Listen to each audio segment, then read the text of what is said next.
সবাইকে school of engineering বিডির zero to hero on electronics এর ক্লাস নাম্বার 23 অর্থাৎ অপেমের ইন্টিগ্রেটর এবং ডিফারেন্সিয়েটর সার্কিটের ক্লাসে স্বাগতম জানাচ্ছি। আজকে আমরা শিখব কিভাবে ডিফারেন্সিয়েটর সার্কিট এবং ইন্টিগ্রেটর সার্কিটের সমাধান করতে হয়। তো প্রথমে আমরা ইন্টিগ্রেটর এবং ডিফারেন্সিয়েটর সার্কিটের কিছু বেসিক জিনিস শিখে নিব। এই দুটো চিত্র আপনারা দেখতে পাচ্ছেন পাশাপাশি। আমি প্রথমে ডিফারেন্সিয়েটরটা কি সেটা বুঝাবো, দেন ইন্টিগ্রেটরটা বুঝাবো। এইখানে আমরা নর্মালি একটা ডিফারেন্সিয়েটর সার্কিট কিভাবে চিনব। প্রথমেই আপনার যে ইনভার্টিং টার্মিনালটা থাকবে সেই ইনভার্টিং টার্মিনালে একটা ক্যাপাসিটর দিয়ে কোনো ইনপুটকে গ্রহণ করা হবে। মানে কোনো একটা ইনপুট ভোল্টেজ হোক, সেটা সেটা বিভিন্ন মানে কার্ভ আকারে বিভিন্ন রকম হতে পারে, কিন্তু ঢুকার সময় কিভাবে ঢুকবে, একটা ক্যাপাসিটর হয়ে ঢুকবে। তো কখনো যদি কোনো ক্যাপাসিটর ইনপুটে হয়ে যদি কোনো সার্কিটে ঢুকে আর ফিডব্যাকে যদি রেজিস্টর দেয়া থাকে, সেটা কি ডিফারেন্সিয়েটর সার্কিট। ঠিক আছে, সেটা মনে রাখতে হবে, ডিফারেন্সিয়েটর। আর যদি ইনপুটে হচ্ছে রেজিস্টর দিয়ে ঢুকেছে কিন্তু ফিডব্যাকটা যদি ক্যাপাসিটর দিয়ে হয় এইভাবে, তার মানে বুঝতে হবে এটা হচ্ছে ইন্টিগ্রেটর সার্কিট। জাস্ট সিম্পল এই দুটো জিনিস দিয়ে আপনারা কোনটি ইন্টিগ্রেটর আর কোনটি ডিফারেন্সিয়েটর মনে রাখবেন।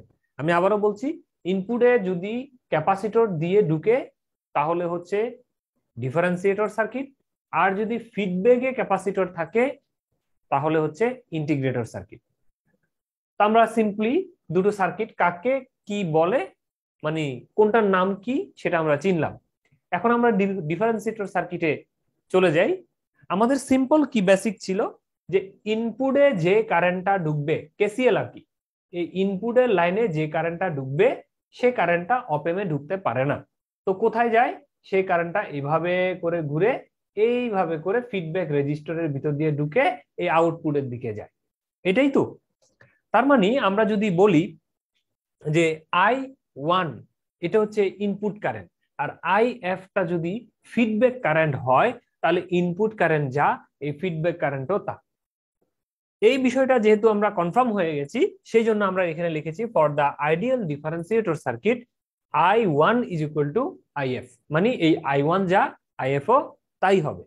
ঠিক আছে, এখন এই I1 এর মানটা বসাতে হবে, IF এর মানটা বসাতে হবে। I1 এর মানটা আমরা পরে বসাচ্ছি, আগে IF এর মানটা বসান। আচ্ছা বলেন তো এই IF এর মানটা কত? এই জায়গার ভোল্টেজ কত? 0। কিভাবে? এই যে ভার্চুয়ালি গ্রাউন্ড। ঠিক আছে, এটাকে কি বলা হয়? ভার্চুয়াল গ্রাউন্ড বলা হয়। আমরা থিওরিতে পড়েছি যে ভার্চুয়াল গ্রাউন্ড হচ্ছে ইনভার্টিং হোক নন ইনভার্টিং হোক, একটা টার্মিনালের সাথে গ্রাউন্ডিং করা থাকলে অপর টার্মিনালটাও গ্রাউন্ডের মতো আচরণ করে। বাস্তবে গ্রাউন্ড না, কিন্তু গ্রাউন্ডের ভোল্টেজ, গ্রাউন্ডের সবকিছু সে মেনটেন করে বলেই এটাকে আমরা বলবো কি ভার্চুয়াল গ্রাউন্ড।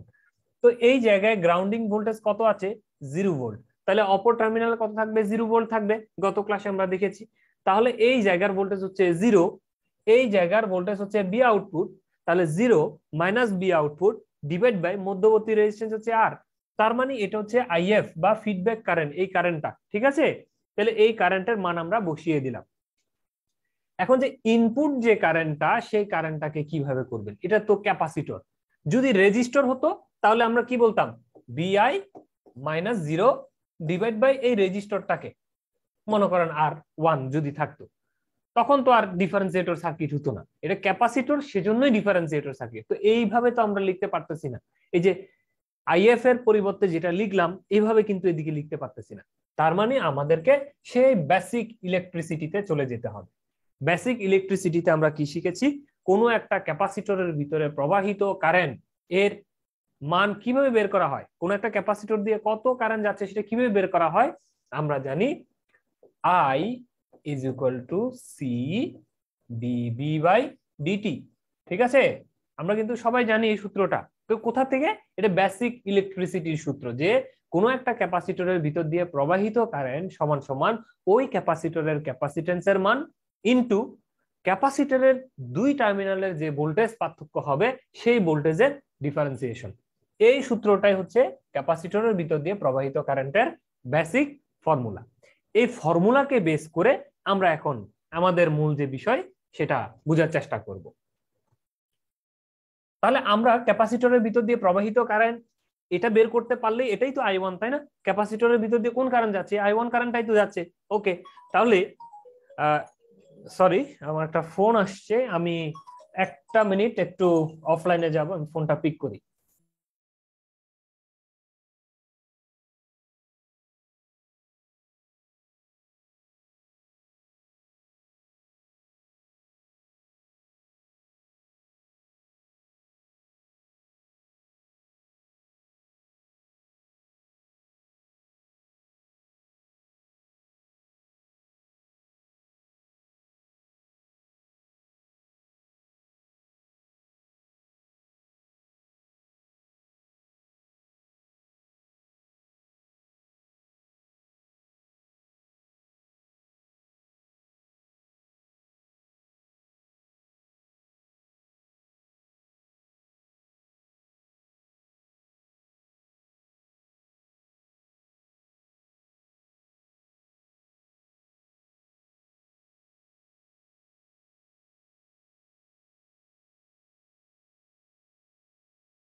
আচ্ছা, দুঃখিত, আমি একটু সময় নিয়ে ফেলছি। তো যেটি বলছিলাম, যে ক্যাপাসিটরের ভিতরে প্রবাহিত কারেন্ট আমরা সূত্র কি জানি? I is equal to C dV by dt. তাহলে আমরা লিখলাম এই যে I, এটাই হচ্ছে সেই I। তাহলে I এর মান কি বসাবো? I সমান সি ডি বাই ডিটি, এই জায়গায় কি থাকবে? বি, তাই না? এইভাবে C d V by dt, এই তো। I এর পরিবর্তে এটাই তো লিখবো, তাহলে ডি বাই ডিটি, এই যে ডি বাই ডিটি ঠিক থাকলো, এই যে সি ঠিক থাকলো। এখন ভি, ক্যাপাসিটরের দুই টার্মিনালের ভোল্টেজ কত আমরা তো জানি না। জানি এই জায়গার ভোল্টেজ হচ্ছে বিআই আর এই জায়গার ভোল্টেজ হচ্ছে 0। তাহলে 0 থেকে বিআই থেকে 0 কে বিয়োগ দিলে যে মানটা থাকবে সেটাই হচ্ছে ক্যাপাসিটরের দুই টার্মিনালের এই ভোল্টেজটা। ঠিক আছে? তো মোবাইল খুব ডিস্টার্ব করতেছে, সরি। আমি আরেকটা ইম্পর্টেন্ট ফোন আসছে আসলে, একটা মিনিট।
আচ্ছা, সরি, বারবার ফোন ইন্টারাপশন করতেছে আসলে, অফিসিয়াল ফোন পিক না করেও পারা যায় নাই।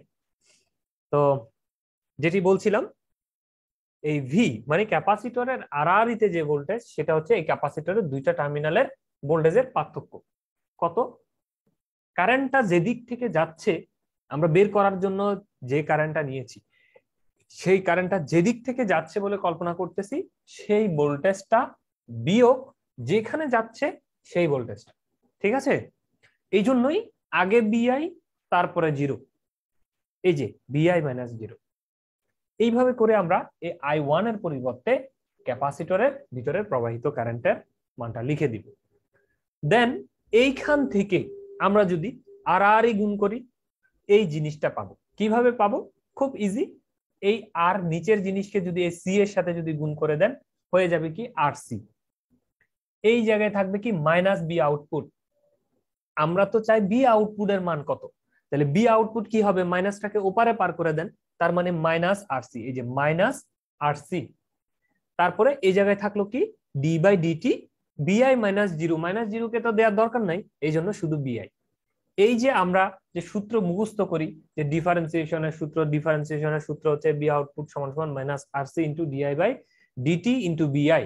এই যে কথাটা মুখস্থ করি, এটা মূলত এইভাবে এসেছে। আপনারা অনেক সময় যদি পরীক্ষায় কনফিউশন ক্রিয়েট হয় যে কোনটা ডিফারেন্সিয়েশনের সূত্র কোনটা ইন্টিগ্রেশনের সূত্র, জাস্ট সিম্পল এই চিত্রটা এক নজর এঁকে এই লাইনটা লিখে এটা বের করে নেবেন, তাহলে আপনাদের এই জিনিসটা ক্লিয়ার হয়ে যাবে। এই চার্টটা আমি পরে দেখাচ্ছি। এখন আসেন ইন্টিগ্রেশনের সূত্র। ইন্টিগ্রেশনের ক্ষেত্রে কি হবে, আমরা বলেছি ইন্টিগ্রেশনের সময় হচ্ছে ক্যাপাসিটর ফিডব্যাকে থাকবে, ঠিক আছে, ফিডব্যাকে ক্যাপাসিটরটা থাকবে আর রেজিস্টর থাকবে ইনপুটে, মানে ডিফারেন্সিয়েশনের উল্টা আর কি। এই জায়গায় সেম আগের মতো এই কারেন্টটা সমান এই কারেন্টটা, এই কারেন্টটা তো সহজ, রেজিস্টর থাকলে তো কারেন্ট বের করা সহজ খুব, বিআই মাইনাস 0 ডিভাইড বাই আর। এই যে দেখুন তো এই I1 এর মানটা বিআই মাইনাস 0 ডিভাইড বাই আর। এখন এই জায়গার কারেন্টটা কিভাবে নির্ণয় করবেন, ক্যাপাসিটরের দুই টার্মিনালের ভোল্টেজ কত 0 মাইনাস বি আউটপুট, এটা হচ্ছে ক্যাপাসিটরের দুই টার্মিনালের ভোল্টেজ। ক্যাপাসিটরের কারেন্ট, এই কারেন্টটাই ফিডব্যাক কারেন্ট, এই ফিডব্যাক কারেন্টের পরিবর্তে আমরা লিখবো সি ডি বাই ডিটি আর ক্যাপাসিটরের দুই টার্মিনালের ভোল্টেজ পার্থক্য। খেয়াল করে দেখবেন কারেন্ট কোন দিক থেকে যাচ্ছে, 0 থেকে বি আউটপুটের দিকে, এই জন্য 0 আগে মাইনাস বি আউটপুটটা পরে। এই যে মাইনাস বি আউটপুটটা কোথায় লিখলাম, পরে লিখলাম, ঠিক আছে।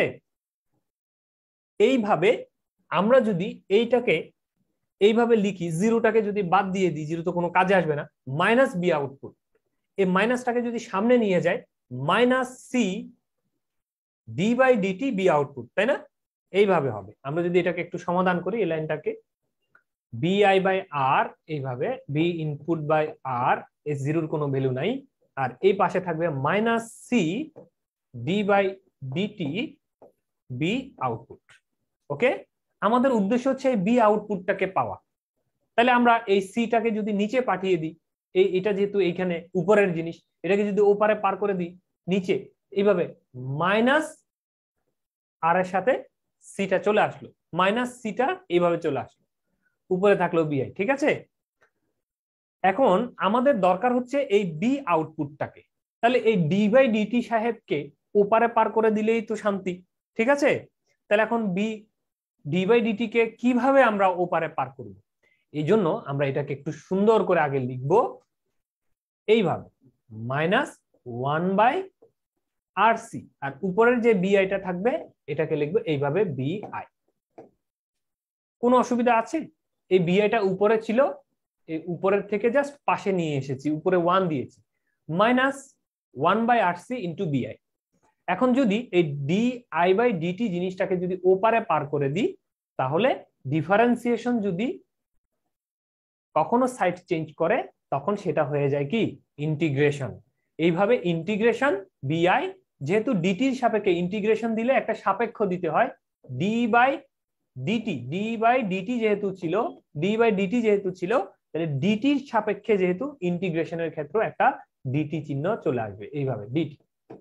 তার মানে কি দাঁড়ালো, বি আউটপুট সমান এখানে ডিফারেন্সিয়েশনটা এদিকে গেল, ইন্টিগ্রেশন হয়ে গেল। ওকে, ইন্টিগ্রেশন বিআই ডিটি, এইভাবে এই সূত্রটা চলে আসছে। এখন এখানে একটা প্লাস সি আছে, এই প্লাস সি জিনিসটা কি, প্লাস সি আমরা এখানে একটা প্লাস সি দিয়ে নিব, plus C is equal to V output.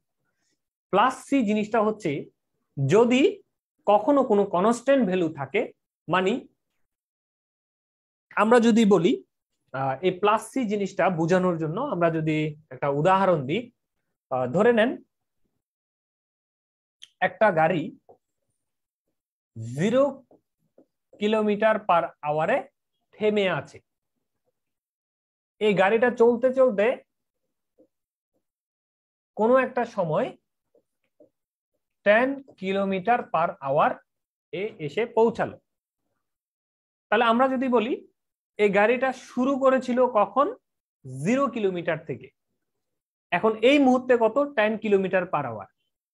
কিন্তু কোনো গাড়ি যদি চলন্ত অবস্থা আমি হিসাব করতাম, মানে কোন গাড়িটা যদি আগে থেকে 5 কিলোমিটার পার আওয়ারে যদি থাকতো, এবং এই মুহূর্তে যদি সে 10 কিলোমিটার পার আওয়ারে থাকে, এটাও 10 কিলোমিটার, এটাও 10 কিলোমিটার, কিন্তু দুজনের পার্থক্য কোথায়, এ শুরু করেছিল 0 ভ্যালু দিয়ে, মানে ইনিশিয়াল ভ্যালু ছিল 0, কিন্তু ও শুরু করেছিল একটা নির্দিষ্ট কিলোমিটার তার ছিল, বুঝা গেছে।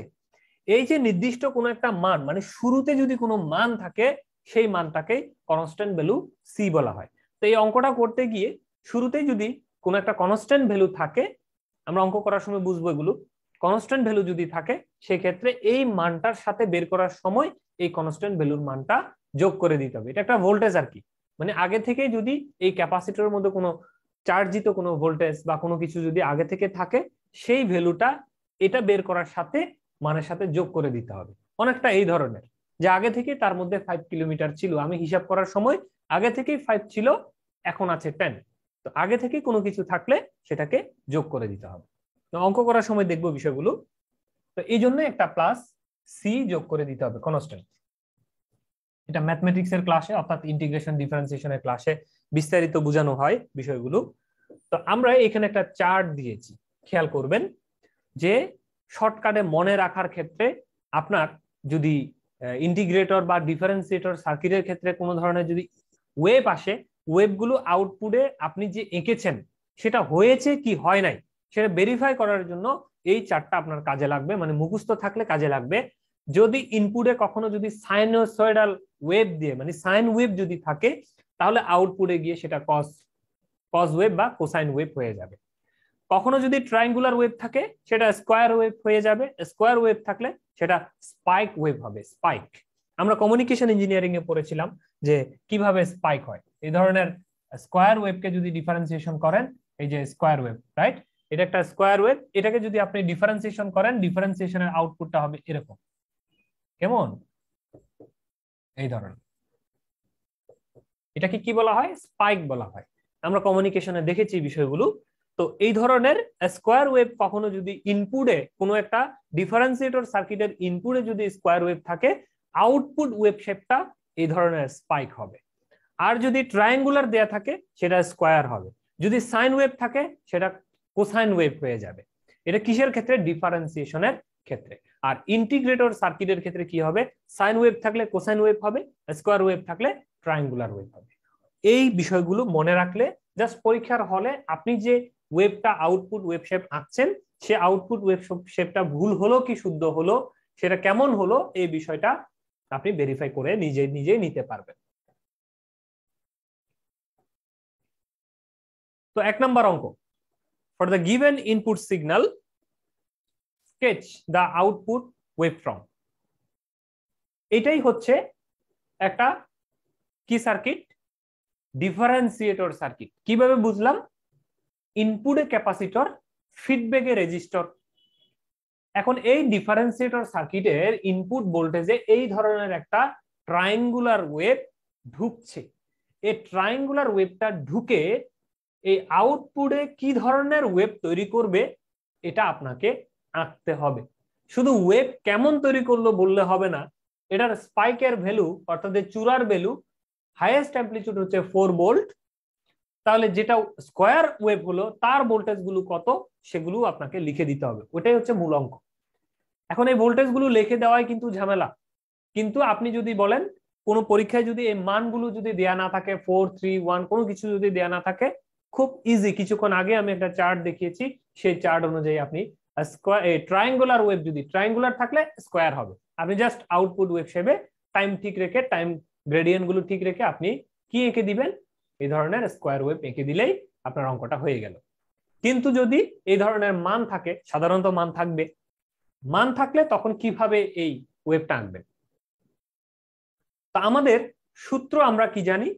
আমরা যে সূত্রটা দেখেছি, V output is equal to minus RC d by dt into V input, ঠিক আছে, বা ডিভি ইনপুট বাই ডিটি, এই যে এই সূত্রটা। তো এই সূত্রটা আমরা এখানে অ্যাপ্লাই করব, কিন্তু কথা আছে, যেহেতু এই ধরনের একটা ট্রায়াঙ্গুলার ওয়েভ শেপ দিয়েছে, এখানে আমাদেরকে সিগন্যাল সিস্টেম বা ওয়েভ অ্যানালাইসিস করতে হবে। ইতিমধ্যে যারা আপনারা কমিউনিকেশন ইঞ্জিনিয়ারিং করেছেন, সেখানে আমাদের একটা ক্লাসে চ্যাপ্টার ছিল যে সিগন্যাল সিস্টেম বা সিগন্যাল অ্যানালাইসিস। এই সিগন্যাল অ্যানালাইসিস গুলো এই ধরনের ওয়েভ শেপ থাকলে সেই ওয়েভ শেপকে ভেঙে কিভাবে আমরা এখান থেকে কি করতে পারবো, যে মানটা কত, সমীকরণটা কত বের করতে পারবো। আচ্ছা বলেন তো, আপনারা বিভিন্ন সমীকরণ তো শিখেছেন তাই না? যেমন বৃত্তের সমীকরণ, সরি, বৃত্তের সমীকরণ, বৃত্তের মধ্যে যা থাকলে তার সমীকরণ, এই ধরনের কোন একটা যদি খাড়া ডাল থাকে এই ঢালের সমীকরণ, মধ্যরেখার ভিতর দিয়ে গমনকারী সরল রেখার সমীকরণ, মধ্যরেখার বাইরে দিয়ে গমনকারী সরল রেখার সমীকরণ, শিখেছেন না? কি শিখেছেন বলুন তো? মুখস্থ করেছেন। পরীক্ষায় যা শুধুমাত্র এই সমীকরণগুলো মুখস্থ করে যে অঙ্ক এসেছে অঙ্কটা স্টেপ বাই স্টেপ সমাধান করে পাশ করে পরীক্ষার নাম্বারটা পেয়েছে। জানেন এগুলোর বাস্তবতা কোথায়? এই আজকের ক্লাসে দেখে নেবেন এগুলোর বাস্তবতা কোথায়। এই সমীকরণগুলো, এই যে মধ্যরেখা মূল বিন্দুগামী সরল রেখার সমীকরণ, এটা একটা সরল রেখা, কিন্তু কোনখান দিয়ে যাবে? কোনো একটা অক্ষের মূল বিন্দু দিয়ে যাবে, আর মূল বিন্দুর বাইরে দিয়ে যাচ্ছে, এটাও কিন্তু একটা সরল রেখা, কিন্তু এটা একটা মূল বিন্দুর বাইরের সরল রেখা। যেমন আমরা যদি এই ত্রিভুজ বা ট্রায়াঙ্গুলার শেপের দিকে যদি তাকাই, এটা হচ্ছে আমার অ্যাক্সিস, নরমালি এটাই তো অ্যাক্সিস, তাই না? এটাই হচ্ছে আমার মূল বিন্দু, এটা এক্স অ্যাক্সিস, এটা হচ্ছে ওয়াই অ্যাক্সিস। এই দুইটা অ্যাক্সিসের মিলনস্থল মূল বিন্দু, এটার মধ্য দিয়ে যে রেখাটা গমন করছে এই রেখাটার সমীকরণ যদি আমরা নির্ণয় করি, এই রেখাটাকে আমরা বলবো কি? মূল বিন্দুগামী সরল রেখা। আর যদি বলি যে এটাও তো একটা সরল রেখা, তাই না? এই সরল রেখার সমীকরণটা কি হবে? মূল বিন্দুর বাইরে। এই রেখা কখনো কি মূল বিন্দু দিয়ে যাবে? দেখি তো, আমরা এটাকে বাড়ালাম বাড়ালাম বাড়ালাম, অনেক দূর চলে গেল, এটাকে বাড়ালাম বাড়ালাম, কখনো কি মূল বিন্দুতে আসতে পারবে রেখা? পারবে না। তার মানে এটা মূল বিন্দুর বাহিরের সরল রেখা। তো দুইটার ক্ষেত্রে দুই ধরনের সমীকরণ থাকে।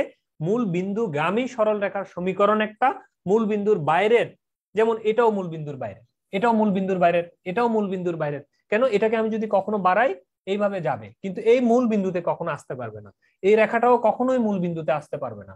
সুতরাং এরা সবাই মূল বিন্দুর বাইরের সরল রেখার সমীকরণ। এই সমীকরণগুলো কিভাবে প্রকাশ করে, কিভাবে বের করে, এই জিনিসগুলোই আমরা দেখব। আমরা সেখানে প্রমাণ দেখেছি অঙ্কে, অর্থাৎ আমাদের যে ইঞ্জিনিয়ারিং ম্যাথমেটিক্স ছিল সেখানে আমরা শিখেছি যে মূল বিন্দুর বাইরের সরল রেখার সমীকরণ কি, মূল বিন্দুর ভিতরের সরল রেখার সমীকরণ কি। মূল বিন্দুগামী সরল রেখার সমীকরণ y সমান সমান mx, এটা হচ্ছে যে সূত্র। কেমন? y is equal to mx। এখানে yটা কি? yটা হচ্ছে একটা সমীকরণ। এখন সমীকরণ জিনিসটা কি এটাই তো বুঝি না। বারবার ছোটবেলা থেকে সমীকরণ, এই করণ সেই করণ, হ্যাঁ, বশীকরণ, কত কিছু করণ আছে না, এই ধরনের করণ শিখে আসছি, জিনিসটা কি বুঝি না। এই যে দেখেন, আমরা যদি বলি যে x is equal two 2t plus 5y plus c, এই যে লাইন একটা লিখলাম না, এটাই হচ্ছে একটা সমীকরণ।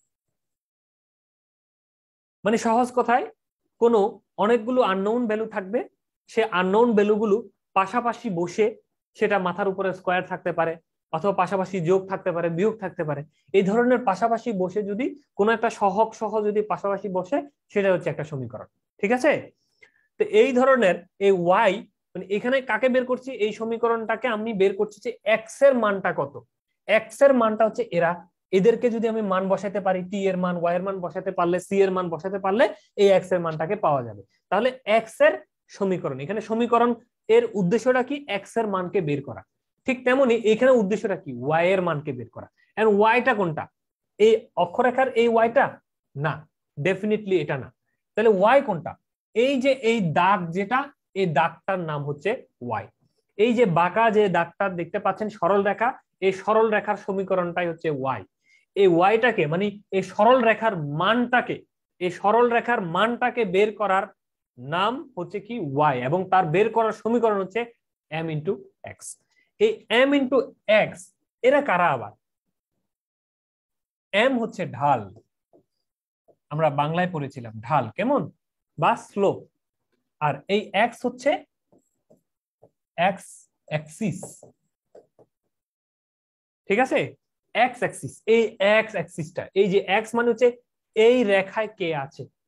আমরা ইঞ্জিনিয়ারিং গ্রাফ পড়ার সময় এই ধরনের যখন আমরা গ্রাফ পড়ি, তখন এদিকে অনেক সময় ভোল্টেজ দিই না, এদিকে অনেক সময় কি দিই? কারেন্ট দিই, তাই না? তাহলে এই এক্স অ্যাক্সিসে কে আছে? ভোল্টেজ আছে। ওয়াই অ্যাক্সিসে কে আছে? কারেন্ট আছে। ঠিক আছে? অনেক কিছুই দিই, আমাদের গ্রাফে অনেক কিছু দিই না, যে ভোল্টেজ ভার্সেস কারেন্ট এইভাবে এইভাবে কত কিছু আঁকি, তাহলে এই এক্স অ্যাক্সিসে বর্তমানে কি আছে? ভোল্টেজ আছে। ঠিক তেমনি এই এক্স অ্যাক্সিসে বর্তমানে কি আছে? Time, that means t. Time মিলি সেকেন্ডে আছে, মানে টি আছে। এই জন্য এই এক্স মানে হচ্ছে যে মূলত এক্স অ্যাক্সিসে কে আছে সেটাকেই মিন করবে। ওকে, তাহলে এক্স অ্যাক্সিসে কে আছে? এখন টাইম আছে। তাহলে এটা হচ্ছে ঢাল ইনটু টাইম। এখন আমরা এক্স এর পরিবর্তে এই টাইম টি কে বসিয়ে দিলাম। এখন ঢাল জিনিসটা কি এটাই তো বুঝি না, কিন্তু ওই যে পাহাড়ি রোডে গাড়ি চলার সময় আমরা একটু দেখি সামনে ঢালু নামতে হবে, তাই না? ঢালু নামতে হবে, এই শব্দটার সাথে কিন্তু সবাই পরিচিত। এই ঢালু বা স্লোপ জিনিসটা কি আসলে? এই ম্যাথমেটিক্সে স্লোপ জিনিসটা হচ্ছে ওয়াই এর পরিবর্তন বাই এক্স এর পরিবর্তন। কি বলেছি? Del Y by del X, Y এর পরিবর্তন বাই এক্স এর পরিবর্তন। আমি কোন রেখাকে নিচ্ছি? এই যে এই রেখাকে নিচ্ছি। ওকে, এই রেখাকে। তো এই রেখাকে আমি যে নিচ্ছি, এই যে একটু রেখাটা, এই অবস্থায় আমি দেখব যে ওয়াই অ্যাক্সিসে এই রেখাটা পরিবর্তন হয়েছে কতটুকু, এক্স অ্যাক্সিসে পরিবর্তন হয়েছে কতটুকু। এখন পরিবর্তন বলতে কি বোঝায়? আগে এই রেখাটার মান ছিল 0, এই রেখাটা বাঁকা করে উপরে উঠতে উঠতে উঠতে তার এই খাড়া এই ওয়াই এর মানটা কতটুকু হলো? সরি, এই ওয়াই এর মানটা কতটুকু হলো? 4 পর্যন্ত হলো। 4, আগে ছিল 0, উঠতে উঠতে তার চূড়ার মাথার মানটা হলো 4। তার মানে বর্তমানে সে আছে 4, আগে ছিল 0। তাহলে ডেল ওয়াই মানে কি? ওয়াই এর পরিবর্তন কতটুক পরিবর্তন হলো? এখন কত আছে, মানে ফাইনাল ভ্যালুটা কত মাইনাস ইনিশিয়াল ভ্যালুটা কত। ফাইনাল ভ্যালু কত? 4, ইনিশিয়াল ভ্যালু কত? 0। তার মানে আমরা বলতে পারি ডেল ওয়াই মানে 4 মাইনাস 0, মানে বর্তমানে আছি আমি ফাইনালে কত? 4 এ আছি, শুরুতে কত ছিলাম? 0 ছিলাম। কোন দিকে? ডেল ওয়াই কিন্তু এই ওয়াই অ্যাক্সিস এর পরিবর্তন বলতে হবে, ওয়াই অ্যাক্সিস এর পরিবর্তন 4 মাইনাস 0। দেন নিচে হচ্ছে ডেল এক্স, মানে এক্স অ্যাক্সিস এর পরিবর্তন। আমি কতটুক এই পর্যন্ত হিসাব করতে চাই, এই পর্যন্ত। তাহলে এই পর্যন্ত এই এক্স বরাবর পরিবর্তন কতটুক? একটুক না, এটা হচ্ছে 2, এটা হচ্ছে 0। তার মানে ফাইনাল হচ্ছে 2, ইনিশিয়াল মানে শুরুটা হচ্ছে 0। এই যে ডেল ওয়াই কে ডেল এক্স দ্বারা যদি ভাগ করা হয়, যে ভ্যালুটা পাওয়া যাবে এটাই হচ্ছে ঢাল। কতটুক ঢালু? ঠিক আছে, ইনটু টি। এখন 4 থেকে যদি আপনি 0 বিয়োগ দিয়ে দেন, কত থাকে? 2 থাকে। আর নিচে 2 থেকে 0 বিয়োগ দিলে, 4 থেকে 0 বিয়োগ দিলে 4 থাকে, 2 থেকে 0 বিয়োগ দিলে 2 থাকে। তাহলে কাটাকাটি করলে কত হয়? 2 হয়। আর এখানে আছে টি। আচ্ছা, টি এর কি কোনো মান নাই? আছে, কিন্তু এই মানটা কিসে আছে? মিলি সেকেন্ডে। মনে রাখতে হবে কিসে আছে? মিলি সেকেন্ডে আছে। ওকে, তাহলে আমরা এই জন্যই এই জিনিসটা এইভাবে লিখবো।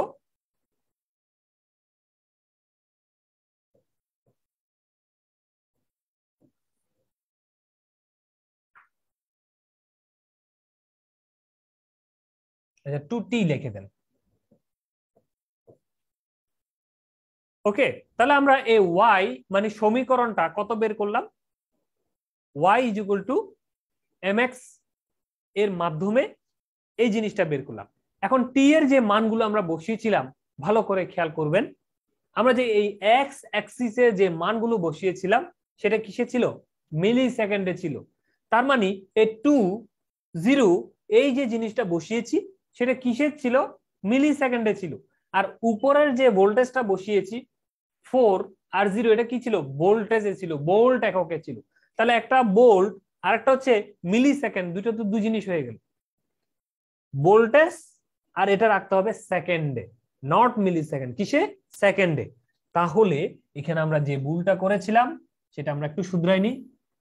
এটার সাথে মিলি সেকেন্ডকে তুলে দিয়ে tan ইনভার্স 3 এইভাবে লিখে দিব, তাহলে কি হয়ে গেল? সেকেন্ড হয়ে গেল। আর পাশে এই টিটা টি থাকবে। ওকে, এখন 2 কে 4 দ্বারা ভাগ করলে 2 হয়, কিন্তু ইনটু tan ইনভার্স 3 থাকার কারণে এটাকে যদি উপরে পাঠিয়ে দিই মানে আপনারা এটা ভাগ করে দেখবেন ইনটু tan ইনভার্স 3 সহ, তখন এটা হয়ে যায় 2000, আর এই টিটা থাকবে টি। এই জন্য আমরা কি বুঝলাম, এই রেখাটার 0 থেকে 2 পর্যন্ত এই রেখাটার মান মানে ওয়াই এর মান সমান সমান 2000 টি। এটা হচ্ছে এই রেখাটার সমীকরণ। ঠিক আছে, এই জিনিসটা বুঝতে পেরেছেন কিনা আমাকে অ্যান্সার করবেন। জি দাদা, বুঝতে পারছি। আমার নেটওয়ার্কের প্রবলেম কি, নেটওয়ার্কের প্রবলেম হয়েছিল নাকি? No sir. হ্যাঁ স্যার, ওনার হয়েছিল। আচ্ছা, বোঝা গেছে। তাহলে এই ওয়াই এর মান যে 2000 টি, এটা আমরা বুঝে গেলাম কিসের সময়, যখন মূল বিন্দুগামী কোনো একটা সরল রেখা যাবে তার ক্ষেত্রে। এটা কিন্তু সবসময় 2000 টি না, আমার ভ্যালুগুলো বসায়া অঙ্ক করে যা বের করেছি তা আর কি। কেমন, ভ্যালুগুলো চেঞ্জ হলে এই মানটাও চেঞ্জ হবে। এখন আসেন তো এইটা বের করি, 2 থেকে 4। এই 2 থেকে 4 এর মধ্যে কত? 2 থেকে 4 এটা কি মূল বিন্দুর বাইরের সরল রেখা না? এটা কখনো মূল বিন্দুতে যেতে পারবে? কখনোই পারবে না। তার মানে আমরা বলতে পারি এটা হচ্ছে মূল বিন্দুর বাহিরের সরল রেখা। এটার সমীকরণ কি অঙ্কে আপনারা দেখবেন, y minus y1 is equal to m into x minus x1। ঠিক আছে, এটা কিসে দেখবেন এই সমীকরণটা? ম্যাথমেটিক্সে, ইঞ্জিনিয়ারিং ম্যাথমেটিক্সে দেখবেন যে মূল বিন্দুর বাইরের সরল রেখার সমীকরণ বের করার সূত্র।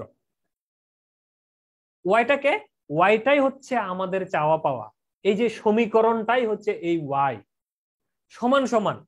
তাহলে এই জিনিসটাকে ওপারে পার করে দিতে পারি না? থাকুক, ওর মান তো 0ই হবে, কিছুক্ষণ পরেই বুঝবেন। এই জন্য ও এখানে থাকলেও যে কথা, ওইদিকে থাকলেও একই কথা। অনেক সময় সৌন্দর্যের জন্য ওয়াইটাকে পাশে রেখে প্লাস y1 এইভাবে লিখে দেয়। ঠিক আছে, একই কথা। এদিকে মাইনাস y1 থাকলে যে কথা, ওইদিকে গিয়ে প্লাস y1 হয়েছে।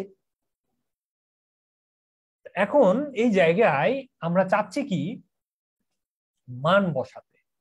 তাহলে আমরা বের করতে চাচ্ছি y কে, মূল বিন্দুর বাইরের সরল রেখার সমীকরণ। m কে আমি চিনি, x কে চিনি, কিন্তু x1 কে চিনি না, y1 কে এটাও চিনি না। ঠিক আছে, এই দুজনকে আমরা নতুন করে চিনবো এই সমীকরণটাতে, y মাইনাস। এখন আসেন y1। y1 হচ্ছে এই সরল রেখার উপর এমন একটা বিন্দু যার মান, এই এমন একটা বিন্দুটা কি জিনিস? এটাও হতে পারে, আমি অন্য কালার নিই,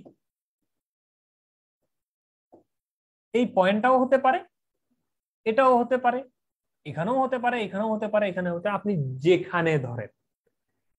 কেউ ধরলো এই জায়গায়, এটাই আমি ধরবো, এই পয়েন্টটাকেই আমি টার্গেট করলাম।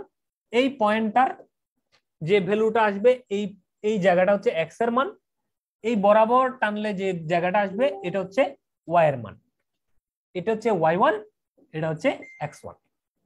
মানে এই রেখাটার উপর এমন একটা বিন্দুর মানকেই আমরা বলবো y1 x1। এখন এই জায়গায় যদি আমি ধরি হবে, কিন্তু এই জায়গায় আমি x1 এর মান কত জানি না, এই জায়গায় y1 এর মান কত জানি না। অনুমান করে বলতে পারবো চিত্র দেখে, কিন্তু এক্সাক্ট কি জানি এই জায়গায় y1 কত, এই জায়গায় x1 কত জানি না। তাহলে যদি না জানি, তাহলে এখানে মানগুলো কিভাবে বসাবো? x1 আর y1 এর মান তো লাগবে। তাহলে এই রেখায় কোথায় ধরতে হবে, এই রেখার ভিতরে ধরতে হবে এটা বলা আছে, কিন্তু রেখার কোন পয়েন্টে ধরতে হবে এটা নিয়ে কোনো বাধ্যবাধকতা নেই। তাহলে সবচেয়ে সহজ কি, এই 0 পয়েন্টেই ধরি, এই জায়গায় ধরি। তো এই জায়গায় ধরলে কি হবে, এই জায়গায় ধরলে এক্স এর মানটাও 0, ওয়াই এর মানটাও কত 0। তাহলে x1 y1 দুইজনেই আমরা কি করে দিতে পারি, 0 0 করে লিখে দিতে পারি। এটাই হচ্ছে সবচেয়ে সহজ জায়গা, নাকি? বুঝা গেছে? স্যার এক্স এর মানটা 0 কেমন হচ্ছে স্যার? ওয়াই এর মানটা 0। সরি ওয়াই এর মানটা 0, এক্স এর মানটা 0 না, এক্স এর মানটা হচ্ছে 4। 4, জি স্যার। ঠিক আছে, মানে জানা ভ্যালু, এক্স এর মানটা জানা ভ্যালু, কিন্তু ওয়াই এর মানটা কি আছে, উচ্চতা নাই, সেজন্য কি 0। আবার এই পয়েন্টেও ধরা যেতে পারে, এই পয়েন্টে ধরলে কি হবে, ওয়াই এর মানটা হবে 4 আর এক্স এর মানটা হবে কত 2। তাহলে এই জায়গার মানও জানা আছে, এই জায়গার মানও জানা আছে, কিন্তু সমীকরণে যত সংক্ষিপ্ত করা যায় তত আমাদের লাইনটা কম হয়। মানে কাউকে যদি জিরো করার সুযোগ থাকে সেটা করা উচিত। সেই দৃষ্টিতেই উপরেও ধরবো না, মধ্যখানেও ধরবো না, নিচের কোনো একটা জায়গায় ধরলে অন্তত পক্ষে একজন জিরো হয়ে গেলে দুইটা লাইন কমবে। বুঝা গেছে কেন এখানে আমরা এটা সবসময় এইভাবে ধরি? তার মানে ওয়াই এর মান বের করছি y1, তাহলে y1 কোথায় ধরবো?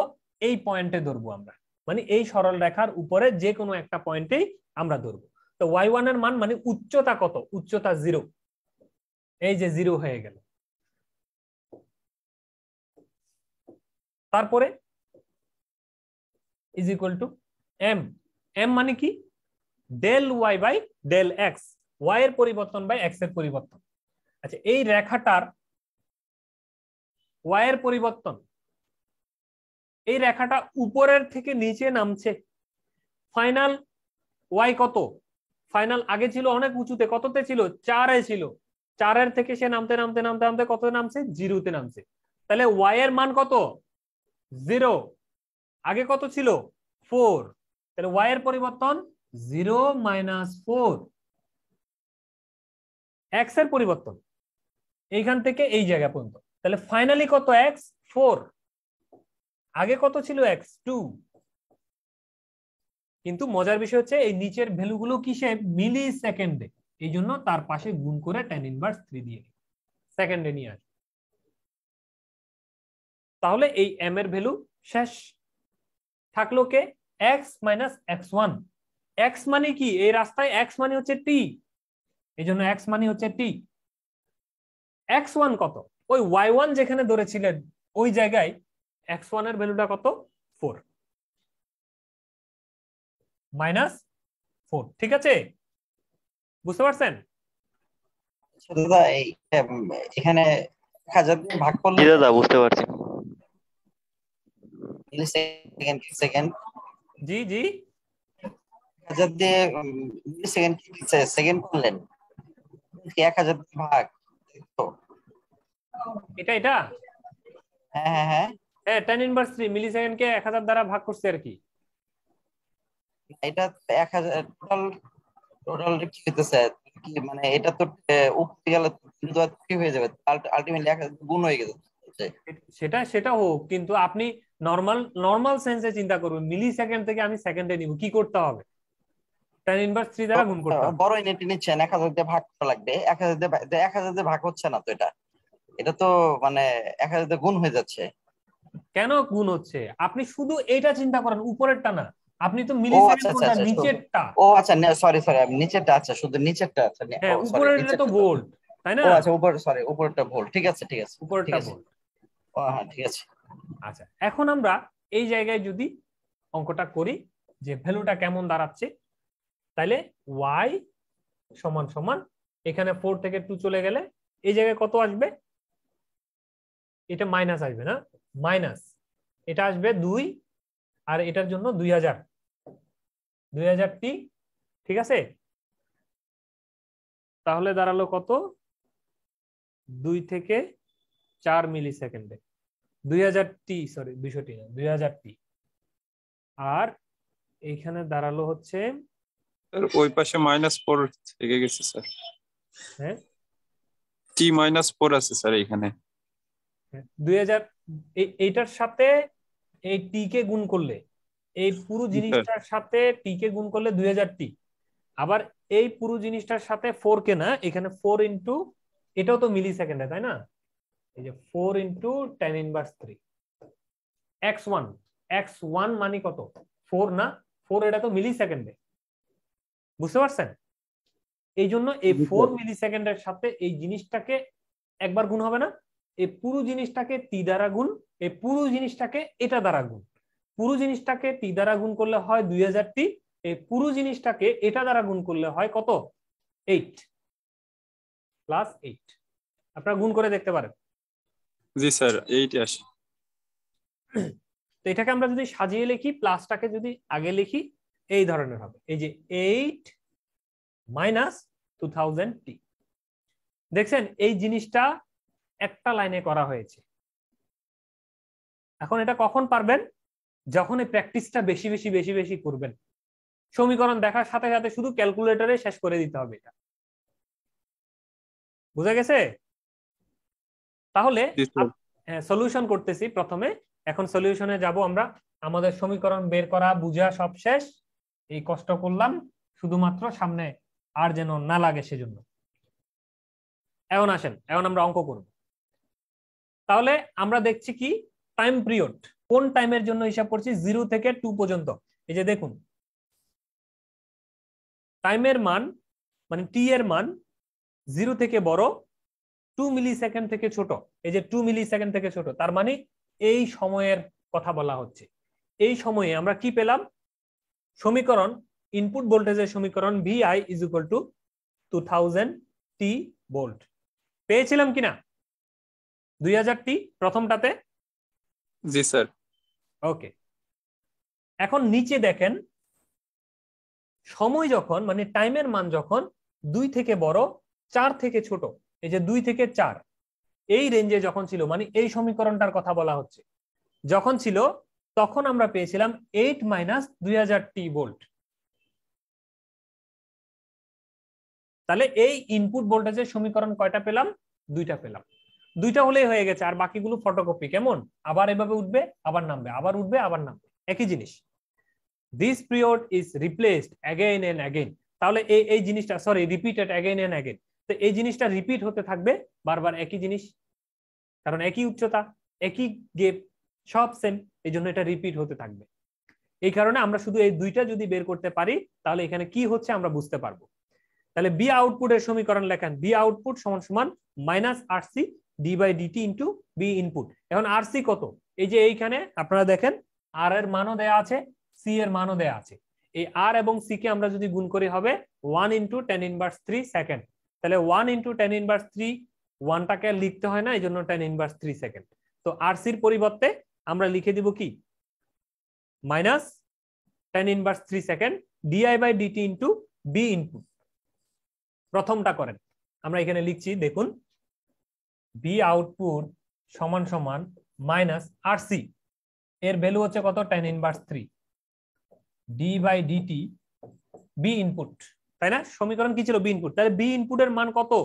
প্রথমে আমরা নিব এই সময়ের জন্য 2000 টিকে।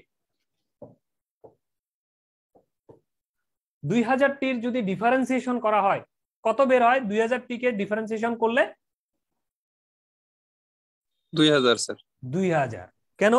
ডিটির সাপেক্ষে ডিফারেন্সিয়েশন করলে এই টিটা চলে যাবে, তখন থাকবে কি এই শুধু ভ্যালুটা থাকবে 2000 থাকবে, মানে সহগটা বাইরে চলে আসবে আর কি আগে থেকে। তাহলে আমরা লিখতে পারি বি আউটপুট সমান সমান মাইনাস এই 10⁻³ সাথে 2000 কে মানে যেটা আমরা পেলাম সেটাকে যদি গুণ করে দিই তাহলে কত হলো? 2 হলো না? 2000 ডিফারেন্সিয়েশনের পরে এটাকে ডিফারেন্সিয়েশন করলে এটার আউটপুট কত বের হয়? 2000। এইভাবে শুধু 2000, এই ডি বাই ডিটি 2000 টির আউটপুট হচ্ছে 2000। তাহলে এই 2000 এর সাথে এবার যদি 10⁻³ কে গুণ করে দিই কত হলো? 2 হলো, -2। তাহলে আউটপুট ভোল্টেজ হচ্ছে কত? -2 ভোল্ট। কখন? এই টাইমে আমরা এই সার্কিটের মধ্যে ঢুকালে এই সার্কিটের আউটপুটে এরকম -2 ভোল্ট আমরা দেখতে পাবো।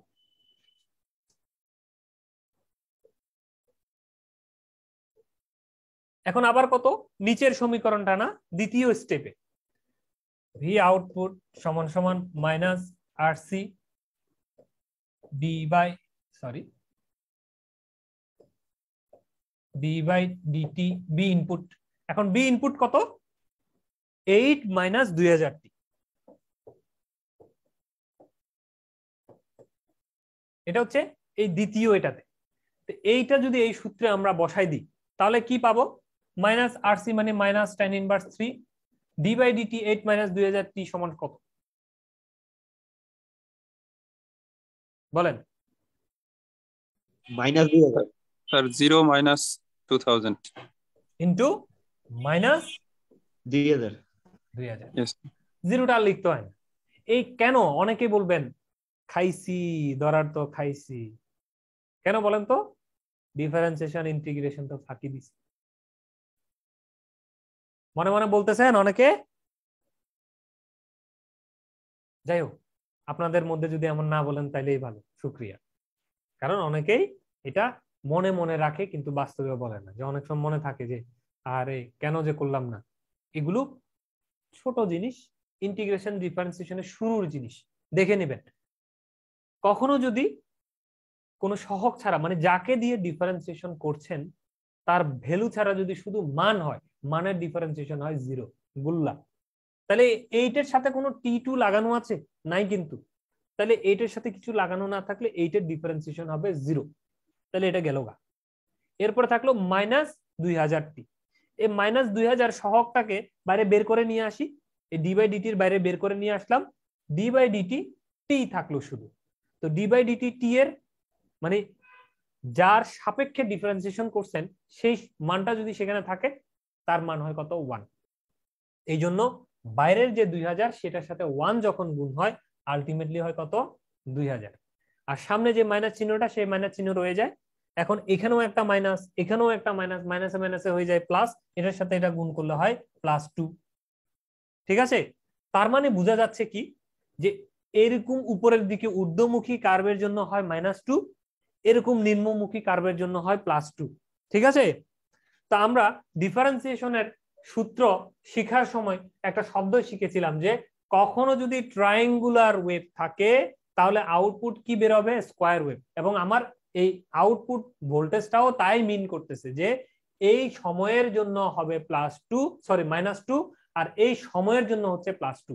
তাহলে আমরা এই সময় মানে 0 থেকে 2, এই যে 0 থেকে 2 এই সময়ের জন্য কত দিব? -2 ভোল্ট। তো -2 হলে নিচে আঁকতে হবে এইভাবে -2 ভোল্ট। আবার ইনস্ট্যান্ট এই উপরে উঠা শেষ, এবার নিচে নামবে, এই সমীকরণের জন্য আমরা কি ইনস্ট্যান্ট দিব? এই যে +2। তাহলে আলটিমেটলি জিনিসটা এরকম হয়ে যাচ্ছে না? স্কয়ার ওয়েভ হয়ে যাচ্ছে। এই জন্য +2 আর -2 এইভাবে করে আউটপুটটা চলতে থাকবে। আপনারা কি এই অঙ্কটা বুঝেছেন? আমি কিন্তু অঙ্কটা সময় নিয়ে কেন করাইছি, কারণ হচ্ছে এর পরে যেন পরের বার টাইম কাউন্ট হচ্ছে। হ্যাঁ, পরের অঙ্কগুলো যেন আর দেরি না করে। একটু বুঝা স্যার গেছে? এখানে একটা প্রশ্ন ছিল স্যার। জি জি দাদা, ক্লিয়ার। স্যার এখানে যে -2 প্রথমে আমরা যে উপরের দিকে উঠছি এর জন্য -2 নিচে নামছি, কিন্তু যখন আমরা উপরের দিকে যাচ্ছি তারপরে পরে তো আমার হচ্ছে +2 উপরে উঠলো। জি +2 উপরে ওঠার পরে আবার তো আমার +2 নিচে নামা লাগবে, তো কিন্তু এটা তো উপরেই উঠতেছে স্যার। কোথায় উপরে উঠতেছে? এই যে প্রথমে এই কার্ভটা উপরে উঠলো, এই পর্যন্ত জি স্যার। হচ্ছে এই যে -2টা। জি স্যার। ঠিক আছে? তারপরে তো +2। এই যে একটু করে এটা কি +2 না? তো জি স্যার। এটাকে, এটা 0 টাইম ফেজ শিফটিং, সাথে সাথে সে +2 হয়ে গেছে। তো -2 স্যার থেকে এটা আপনি তো তাইলে তো স্যার এখান থেকে একটু ডিফারেন্স করলে তো 4 হয়ে যায় স্যার, 4 পর্যন্ত উঠতেছে কেন 4 টোটাল। পর্যন্ত উঠবে? আপনি এই 0 এইটা হচ্ছে বেস, এইখান থেকে হিসাব করবেন। আর এই যে এইখান থেকে যে সরাসরি উপরে চলে গেল, এটার জি এটার স্যার। কোনো হিসাব নাই। কেন? এটা সে উপরে যেতে কোনো টাইম নেয় নাই। টাইম নিলে আচ্ছা। আমাদের হিসাব হবে। এটাকে জি বলা হয় স্যার তাহলে 0 টাইম ফেজ শিফট। ঠিক আছে? আচ্ছা। জি স্যার। কোনো সময় না নিয়ে একটা স্ট্রেট লাইনে সে কি করে দিছে? পল্টি নিয়ে নিছে। বিএনপি আর আওয়ামী লীগ বিভিন্ন দল থাকে না, ওইরকম মনে করেন যে এই আজকে রাত্রে ছিলাম আওয়ামী লীগ, রাত 12টায় নির্বাচনের ফল ঘোষণা দিছে ইনস্ট্যান্ট বিএনপি। বুঝতে পারছেন? এই ধরনের হয় না, অনেক রাজনীতিবিদরা তো এরকম করে। তো এইরকম ধরেন সে ছিল -2, ইনস্ট্যান্ট সে ফেজ শিফট করে আর একটা হয়ে গেল। জি স্যার, থ্যাংক ইউ। ওয়েলকাম। আচ্ছা, আমরা ফরওয়ার্ড হই। মাত্র একটা অঙ্ক করলাম, বাকিগুলো কখন করব? Plot the output waveform of the op amp differentiator. আমি কিন্তু এখন আর বুঝাবো না, কেমন? বুঝানো আমার প্রথম একটা অঙ্কে শেষ।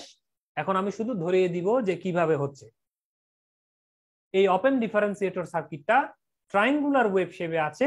আপনাকে এটার আউটপুটটা কত বের করতে হবে। কিছুক্ষণ আগে যেভাবে করেছি ঠিক সেভাবে করবেন। এই অঙ্কটা আমার ইউটিউবে আছে, চাইলে সেখান থেকেও বুঝে নিতে পারেন। ঠিক আছে? যদি বুঝতে অসুবিধা হয় আর কি, তাও আমি বুঝাবো, কিন্তু ওই পূর্বেরটার মতো ডিপলি বুঝাবো না। তাহলে আরসির ভ্যালুটা কিভাবে পাবো? এইভাবে, এই যে এখানে সি আছে আর আছে, দুজনকে গুণ করব। এখন এখানে মোস্ট ইম্পর্টেন্ট, এটা হচ্ছে কিন্তু মাইক্রো ফ্যারাডে আর এটা হচ্ছে কিলো ওহমসে। এই জন্য গুণ করার সময় এইভাবে দিবেন 1000 into 10 to the power 3, inverse না, 10 টু দি পাওয়ার কিলো গুণন 0.1 মাইক্রোফ্যারাড, তাহলে 0.01 মাইক্রোফ্যারাডের জন্য 10 ইনভার্স 6।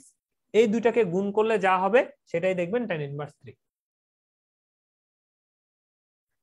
বি ইনপুট, তাহলে এখন ইনপুট ভোল্টেজের সমীকরণটা আমাকে বের করে নিতে হবে। এই কার্ভ দেখেই আমি ডাইরেক্ট সমীকরণ বলতে পারবো না, কার্ভ থেকে বের করতে হবে, ক্যালকুলেটর চেপে হিসাব করে বের করতে হবে। ঠিক আছে, হিসাব করে বের করতে হবে। মূলত মজার বিষয় কি জানেন, ইঞ্জিনিয়ারিং শব্দটাকে মনে হয় যদি কোনো পৃথিবীতে 95 কয়েকটা দেশ থাকে তার মধ্যে আমাদের দেশ একটা। ইঞ্জিনিয়ারিং শব্দটাকে আমরা এমন ভাবে নিয়েছি যে 2-4টা বই পড়ে জাস্ট সার্টিফিকেট একটা নিলেই সমাজে নিজেকে ইঞ্জিনিয়ার বলে জাহির করা যায়, বিভিন্ন মিল ফ্যাক্টরিতে চাকরি নিয়ে সমাজে ইঞ্জিনিয়ার হিসেবে মাথা উঁচু করে বাঁচা যায়। কিন্তু সারা পৃথিবীতে ইঞ্জিনিয়ার শব্দটা এমন না। আমাদেরকে ফরেন যদি কোনো ইঞ্জিনিয়ার পায়, ফরেন যদি কোনো লেকচারার পায়, তারা আমাদেরকে গালি দিবে, কারণ আমি ইঞ্জিনিয়ারিং ক্লাসে এগুলো বুঝাচ্ছি বলে। এগুলো তারা করে মুখে মুখে উইদিন 2 থেকে 3 সেকেন্ডের ভিতরে, জাস্ট ক্যালকুলেটরে একটা ভ্যালু পুট করে বের করে। আর আমরা বুঝাচ্ছি মোটামুটি মনে হয় আমি আধা ঘন্টা ধরে বুঝে ফেলছি। ঠিক আছে, এটা মাঝে মধ্যে আমি ইউটিউবে 2-1টা কমেন্টস আসে আমার যে এটা কি ধরনের বাজে লেকচার, এটা আপনার জন্য খুব ভালো লেকচার কিন্তু এটা একজন বিদেশির জন্য খুব বাজে লেকচার। এই বিষয়গুলো বুঝতে হবে, নিজেকে যোগ্য ইঞ্জিনিয়ার হিসেবে গড়ে তুলতে হবে। তুলতে গেলে ব্রেনকে বেশি বেশি ব্যবহার করতে হবে। ব্রেন বেশি ব্যবহার করার নিয়ম কি, গাণিতিক সমস্যা বেশি বেশি সমাধান করতে হবে, বসে থাকার সময় চিন্তা করতে হবে, মনে করতে হবে পড়াগুলো, অঙ্কগুলো মনে মনে করতে হবে। যে পড়া আমি পড়েছি যেটা আমি বুঝেছি সেটা আমি আবার মনে করতে পারি কিনা, সাইকোলজিক্যালি সেটাকে আবার রিমাইন্ড করতে হবে। যত বেশি আপনি মনে করেন কোথাও বসে আছেন, কথা বলার কেউ নাই কিন্তু কোথাও আনমনা হয়ে বসে আছেন, তখন আপনি মনে মনে এগুলো রিওয়াইন্ড করবেন আপনার পড়াশোনাগুলো। এই অঙ্কটা এইভাবে গিয়ে, এই মেশিনটা এইভাবে গিয়ে ওভাবে করে লাগছিল, এরকম এরকম হয় কিনা, পারেন কিনা, এইভাবেই ব্রেনকে বেশি বেশি ইউজ করা হয় আর কি। তো অবাঞ্ছিত কথা বলার জন্য দুঃখিত। তো যেটি বলছি, এই সমীকরণ 2000টা কোত্থেকে আসছে নিশ্চয়ই আপনারা সবাই জানেন, কিছুক্ষণ আগে আমি দেখিয়েছি যে মূল বিন্দুগামী সরল রেখার সমীকরণ, সেখান থেকে আসছে। তারপরে এইটা কোত্থেকে আসছে, এটা এই যে এইখান থেকে শুরু করে এই পর্যন্ত, এই রেখাটা, আগে রেখাটা এইভাবে ছিল না কিন্তু এখন দেখেন এটা একটা রেখা এই মাথা পর্যন্ত। ঠিক আছে, এই লম্বা রেখাটার সমীকরণ। এই লম্বা রেখাটা কিভাবে, এটা হচ্ছে তার ইনিশিয়াল, এটা হচ্ছে তার ফাইনাল। এখন ওয়াই এর পরিবর্তন মানে উচ্চতার পরিবর্তন কতটুকু, এইটুকু। সে আগে ছিল 2 + 2, এখন হয়েছে -2। এটা হচ্ছে ওয়াই এর পরিবর্তন। কিভাবে দিবেন, -2 -2 মানে ওয়াই এর পরিবর্তন।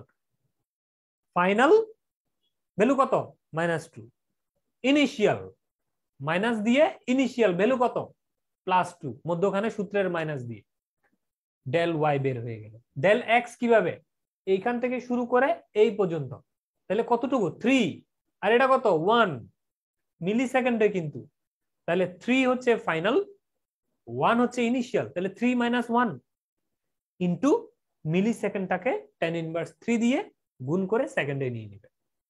এইভাবে করলেই আপনি এই মূল বিন্দুর বাইরের সমীকরণ y - y1 into y - y1 = m × x - x1, এই সমীকরণটা বের করে ফেলতে পারবেন।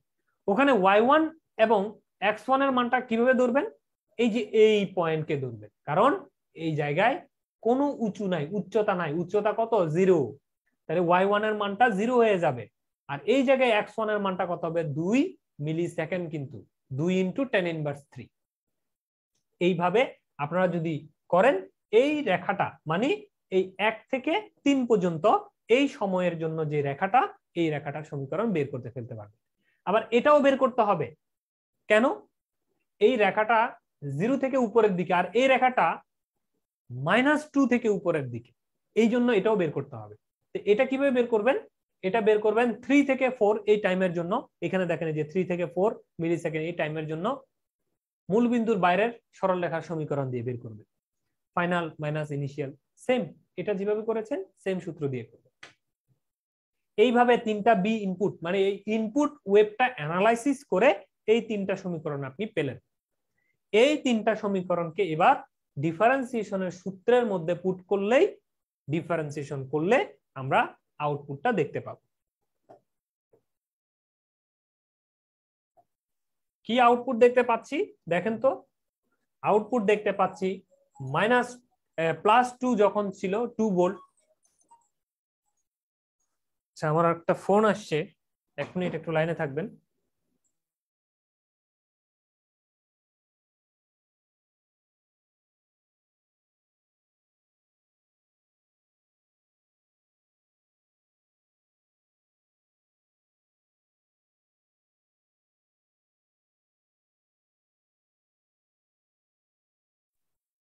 তাহলে এইখানে আমরা যেটা দেখতে পাচ্ছি, ডি আউটপুট, এই জায়গায় আমরা আরসির ভ্যালু বের করে রেখেছি, মাইনাসটা তো আছেই।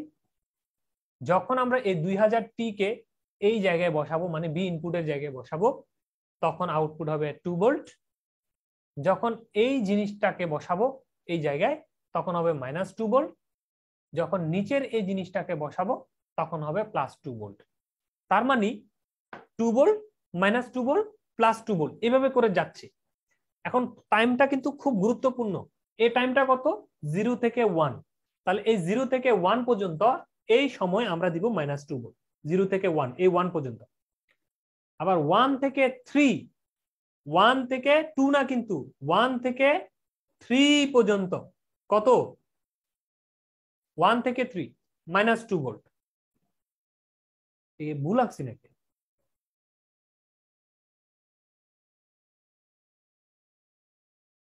উল্টা আঁকছি, তাই না? এটা ভুল আঁকছি না? জি স্যার, আমিও মিলাতে পারছি না। উল্টা এঁকে ফেলছি, দেখছেন? তাড়াহুড়া করলে যা হয়। আচ্ছা, এটা এই এই এই চিত্রটা আমি ভুল আঁকছি। হ্যাঁ, এই চিত্রটা হবে এইভাবে। আপনার খাতায় একটু এই শীটটা এডিট করে নেবেন। থাক, এগুলো সূরাদের ধরা, সূরারা ধরা কাক।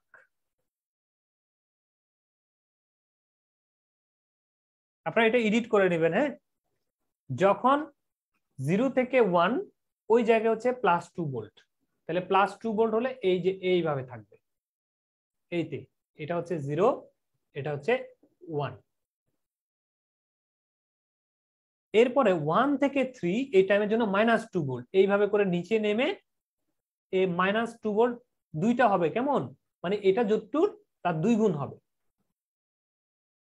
এইভাবে। তারপরে +2 ভোল্ট হবে 3 থেকে 4, এইভাবে আবার +2 ভোল্ট। দাদা ভ্যালুগুলা ঠিক ছিল, ছিল ভ্যালুগুলা মাইনাস প্লাসে ভুল ছিল, কিন্তু আউটপুট ডায়াগ্রামটা ঠিক ছিল। এগুলো ভুল? হ্যাঁ হ্যাঁ, প্রথমটা মাইনাস হবে, দেন হচ্ছে দ্বিতীয়টা প্লাস হবে। ও, তাহলে তাহলে তাহলে ভ্যালুগুলো ভুল করছি। তো এটা ঠিক আছে না? জি দাদা, হ্যাঁ এটা ঠিক আছে। আচ্ছা, তাহলে এই জায়গায় একটু এডিট করে নেবেন। এটা হচ্ছে -2 ভোল্ট বের হবে, এটা +2 ভোল্ট বের প্লাস হবে, এটা হচ্ছে মাইনাস হবে। -2 ভোল্ট বের হবে। এখন ঠিক আছে না? জি দাদা, ঠিক আছে। প্লাস মাইনাস ভুল করে দিছি।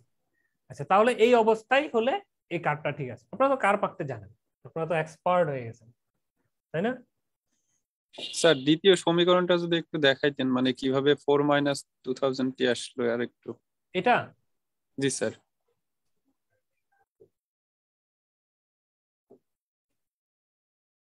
এই জায়গা থেকে এই পর্যন্ত সরল রেখার বাইরের সমীকরণ y - y1 = m × x - x1। y এর সমীকরণ বের করছি, -y1 এই পয়েন্টে ধরছি y1টাকে, এই জন্য 0, m del y/del x, y এর পরিবর্তন। এখন y হচ্ছে এই উচ্চতাটা, মানে উঁচুতে কতটুক, এটাই তো y এর পরিবর্তন নাকি? তাহলে ফাইনাল ওয়াইটার ফাইনাল কোথায়? ওয়াইটা ফাইনাল কোথায়? এটা হচ্ছে ওয়াই এর শুরু, ওয়াই নামতে নামতে নামতে নামতে জিরোতে নামছে, আবার নামতে নামতে নামতে এইখানে পৌঁছে গেছে। ওয়াই এর ফাইনাল কত? -2। ওয়াই এর শুরু কত? +2 তে। মাইনাস হচ্ছে কিসের? সূত্রের। +2টা কিসের? শুরুর। ফাইনাল মাইনাস ইনিশিয়াল, শুরুটা। একটু বুঝছেন? জি স্যার। এখন আসেন ডেল এক্স। ডেল এক্স কি? এক্স এর পরিবর্তন। এক্স এর ফাইনাল কোনটা? চলতে চলতে চলতে চলতে এক্স, এইটা হচ্ছে ফাইনাল 3 মাইনাস ইনিশিয়াল, শুরুটা কোনটা ছিল? 1। কিন্তু এই জিনিসটা হচ্ছে মিলি সেকেন্ডে। একটু বুঝছেন? জি স্যার। এক্স এর মানটা কত? টি। মাইনাস x1টা কত? এই পয়েন্টে ধরছিলাম না y1 2, এটা মিলি সেকেন্ডে। -2 হয় -4, ঠিক আছে? আর এই জায়গায় কত হয়? এটা হয় 2 × 10⁻3। 4 আর 2 কাটাকাটি গেলে হয় 2 -2 আর নিচে হচ্ছে কত? 10⁻3। মানে এখানে গুণ করলে -2000। ওকে, -2000 এর সাথে টি কে গুণ করলে হয় এই -2000t। আর এই -2000 এর সাথে যদি এই -2 × 10⁻3 কে গুণ করা হয় তাহলে হয় +4। বুঝতে পারছেন? জি স্যার, ক্লিয়ার। ওকে,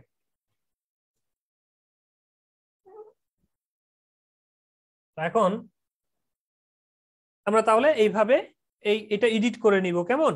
এই জায়গার ভ্যালুটা, এটা হচ্ছে মাইনাস, এই জায়গা হচ্ছে প্লাস, এই জায়গা হচ্ছে মাইনাস।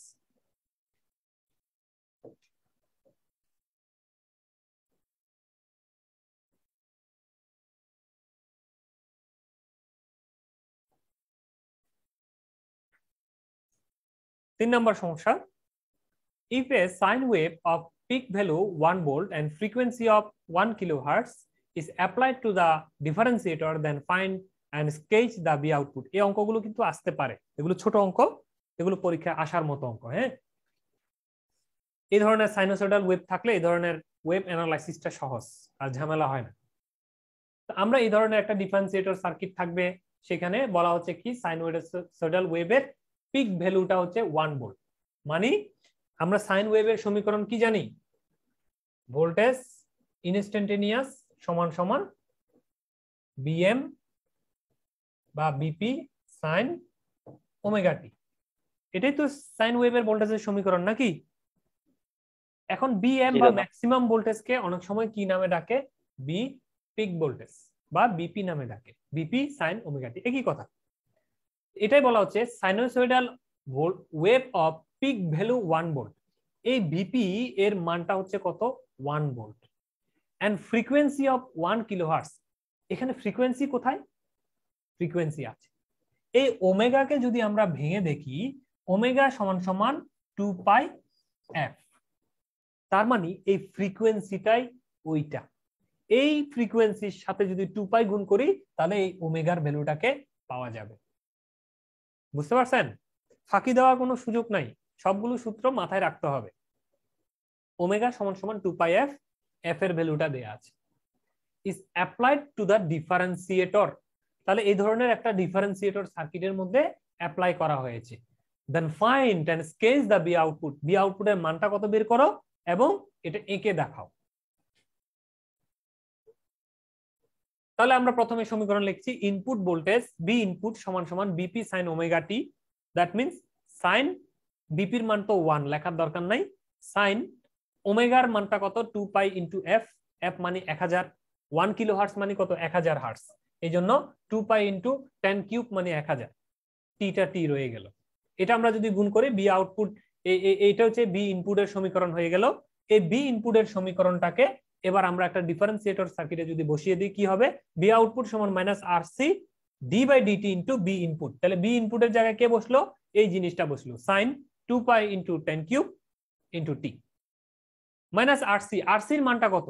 এই যে আছে তো, এই সিও আছে আরো আছে, দুটাকে গুণ করে বসাই দিলে হয়ে যাবে। এই মাইনাস এই 1.5 into 10 inverse 3 sorry 10 to the power 3 into 0.1 into 10 inverse 6, এটা হচ্ছে আর, এটা হচ্ছে সি, আর এটা হচ্ছে যে কি এই 2 পাই ইন্টু 10 কিউব। এই জিনিসটা একটু দেখতে হবে, একটু দেখেন। D by dt sine omega t, মূলত সূত্র হচ্ছে এটা, d by dt sine theta. ঠিক আছে, d by dt sine theta, মানে সাইন থিটার ডিফারেন্সিয়েশন করলে কত হয়? Cos theta. ঠিক আছে, মিলায়? আপনাদের কোনো অসুবিধা আছে তো নাকি? অসুবিধা নাই তো নাকি? সাইন থিটা করলে কি হয়? Cos theta. সাইন থিটার ডিফারেন্সিয়েশন হচ্ছে কস থিটা। এখন কেউ যদি বলে সাইন, এখানে আমরা দিই 2 থিটা, এটা 2 বাড়াই দিয়ে দেখি, তাহলে এখন এই 2 একটা বাড়তি জিনিস চলে আসলো না? আমরা হিসাব করব এই পুরো ব্র্যাকেট, এই জিনিসটাই থিটা হিসাব করব প্রথমে। সাইনের সাথে এটা তো আসলে থিটা না, এটা একটা জিনিস। আচ্ছা থিটা বাদ দেন, এটা আমরা অন্য কিছু লিখি, সাইন 2 পাই টি লিখলাম। তাহলে আমরা হিসাব করলাম এই জিনিসটা হচ্ছে থিটা মনে মনে। আসলে কি এটা থিটা? থিটা না। সূত্র হচ্ছে এটা থিটা থাকার কথা, বাস্তবে এটা কিন্তু থিটা না। তো যদি থিটা না হয় তাহলে সাইন থিটা হিসেবেই তুমি অঙ্কটা করো। কে বলছে? বিজ্ঞানীরা বলছে যে সাইন থিটা হিসেবেই করেন, কিন্তু ড্যামেরেজ হিসেবে এই জিনিসটা আবার গুণ করে দিতে হবে। কিভাবে? তাহলে সাইন থিটার সূত্র কি? Cos theta. তাহলে কস এই জিনিসটা, এটাই এখন আমি মনে মনে থিটা হিসেবে ধরলাম, কিন্তু এটা যেহেতু থিটা না, এই জন্য ড্যামেরেজ হিসেবে এই জিনিসটাকে এই তার সামনে এনে গুণ করে দিতে হবে। আমি কি বুঝাতে পেরেছি বিষয়টা? যদি এটা থিটা হতো তাহলে এই ড্যামেরেজটা আমার দেওয়া লাগতো না। যেহেতু এটা থিটা না, কিন্তু থিটা কল্পনা করে অঙ্কটা করেছি, সেই জন্য এই ড্যামেরেজটা দিতে হয়েছে। একটু বুঝছেন? এটা অনলি 2 পাই হবে স্যার, টিটা হবে না নাই। আর আমি বোঝানোর জন্য বলছি যে আচ্ছা জি স্যার, জি কারণ দাদা, টি সাপেক্ষে করছি বুঝতে তো আমরা পেরেছি। স্যার। এটা তো কিছুই না, এটা তো বুয়া জিনিস। আমি জাস্ট শুধু বোঝানোর জন্য বলছি, মানে জিনিসটা এটা না। এটা যদি না হয় সেক্ষেত্রে আমাকে কি করতে হবে? ড্যামেরেজ দিতে হবে। একটু বুঝছেন? জি স্যার। জি দাদা, বুঝতে পেরেছি। এখন আসেন আমাদের এই মূল সূত্রটা এবার আপনারা বুঝবেন, যে ডিফারেন্সিয়েশন করছি সাইন এই জিনিসটার। কোন জিনিসটার? 2 পাই ইন্টু 10 ইনভার্স টি। টিটা তো ডিফারেন্সিয়েশনের, এখানে ডিটির সাপেক্ষে করছি, সেখানে টি, এটা আলাদা জিনিস। তাহলে এই জায়গার যে সাইনের এই জায়গাতে যে থিটা ছিল, এটা থিটা না, কিন্তু আমরা থিটা হিসাব করে অঙ্কটা করব। এই জন্য সাইন থিটাকে করলে হয় কস থিটা। এই যে এটা, বুঝতে পারছেন? এখন এটা থিটা না, এই জন্য থিটা না, এই জন্য ড্যামেরেজ দিয়েছি। এই যে গুণ আকারে যে এই বাইরে এই জিনিসটা ড্যামেরেজ দিয়েছি। বুঝেছেন? জি দাদা, ক্লিয়ার। ওকে। আর সামনে কি থাকলো? সামনে থাকলো এটা হচ্ছে আর, আর এটা হচ্ছে সি, আর কিচ্ছু নাই। এটা গুণ করলে এই জিনিসটা পাওয়া যাবে, মাইনাস 0.94 কস এত টি। এটাই উত্তর। এখন এটার বি আউটপুট বের করতে বলছে, বের করা শেষ, কিন্তু আরেকটা বলছে না স্কেচ অঙ্কন করো। তাহলে আপনাকে দেখতে হবে এটা কি বের হয়েছে। মাইনাস চিহ্ন একটা সামনে আছে, কস, তার মানে এটা মাইনাস কস ওয়েভ। আপনারা যারা এটা বিষয়টা বুঝবেন না, কোনটা সাইন ওয়েভ, কোনটা মাইনাস সাইন ওয়েভ, কোনটা কস ওয়েভ, কোনটা মাইনাস কস ওয়েভ, আমার এসি ফান্ডামেন্টালের ইউটিউবে কোর্স আছে, সেখান থেকে দেখে নেবেন। তো এটা হচ্ছে minus cos wave. Minus cos কিভাবে আঁকে? আমরা জানি কস ওয়েভ আঁকে হচ্ছে এইভাবে, এই উপরের থেকে ম্যাক্সিমাম দিয়ে শুরু হয়, এটা হচ্ছে কস ওয়েভ। তাহলে মাইনাস কস ওয়েভ তার উল্টা, তাহলে নিচের দিক থেকে ম্যাক্সিমাম দিয়ে যদি কোনো ওয়েভ শুরু হয় সেটা হবে কি? Minus cos wave. এই জন্য আমরা যে ওয়েভটা এখানে এঁকেছি দেখেন, নিচের থেকে ম্যাক্সিমাম দিয়ে শুরু হয়েছে, নিচের থেকে। মাইনাস কজ ওয়েভ, এই জন্য। তো এটার ভ্যালু কত? 0.94 হচ্ছে, এটা কি বিপি না, ম্যাক্সিমাম পিক ভোল্টেজ না? ওই যে v is equal to vm cos omega t, সাইনের যা কসেরও তা। সূত্র কি? এই জায়গাটা কি পিক ভোল্টেজ, ম্যাক্সিমাম ভোল্টেজ। তাহলে এই 0.94টা ম্যাক্সিমাম ভোল্টেজ, তাহলে এটার চূড়াটা নামতে নামতে কতটুকু নামলো? এই পিক পয়েন্ট হচ্ছে মাইনাস 0.94 পর্যন্ত নামবে। এটা এইভাবে চলতে চলতে, যেহেতু একটা কজ ওয়েভ কি মাইনাসের পরে জিরো হবে, জিরোর পরে আবার প্লাস হবে, এইভাবে মাইনাস হবে, চলতে থাকবে। তো প্লাসে সে গেলে কতটুকু হবে? ওই মাইনাসের যতটুকু নামবে প্লাসও ওর উঠবে, 0.94 ভোল্ট পর্যন্ত। হয়ে গেল? পারা যাবে এটা? পারা যাবে দাদা। ওকে স্যার, কিন্তু টাইমটা কিভাবে দিচ্ছেন স্যার এখানে? ওই এই টাইমটা 0.5টা, আচ্ছা জি স্যার। 0.5টা হচ্ছে আপনার এখানে খেয়াল করে দেখেন, নর্মালি যে আপনার আমাদের যে টাইম পিরিয়ড, এই যে টাইম পিরিয়ডটা কিভাবে বের করে? আমাদের এইখানে 2πf ফ্রিকোয়েন্সিটা কিন্তু ঠিক আছে, সরি এই ফ্রিকোয়েন্সিটা কিন্তু কত? ঠিক আছে দেখেন 1000। আমরা টাইম পিরিয়ড শব্দটা কি জানি? একটা পূর্ণ সাইকেলের সময়কে টাইম পিরিয়ড বলা হয়। পূর্ণ সাইকেল মানে যেখান থেকে শুরু হয়েছে এইখান থেকে এই পর্যন্ত, এটাই তো একটা পূর্ণ সাইকেল নাকি? পূর্ণ সাইকেল না, এখান থেকে শুরু হয়েছে জি স্যার। আবার এই এই পর্যায়ে চলে আসছে, এটাই একটা পূর্ণ সাইকেলের টাইম না? এটাই টাইম পিরিয়ড। এটাকে কি নামে ডাকা হয়? টি নামে ডাকা হয়। তো টি সমান সমান কি জানি? 1/f। 1/f ফ্রিকোয়েন্সিকে যদি ইনভার্স করা হয় একটা টাইম পিরিয়ডের মান বের হয়। তাহলে এখন আপনারা এই টাইম পিরিয়ডের মান টি ইজ ইকুয়াল টু 1/1000 করে দেখেন তো।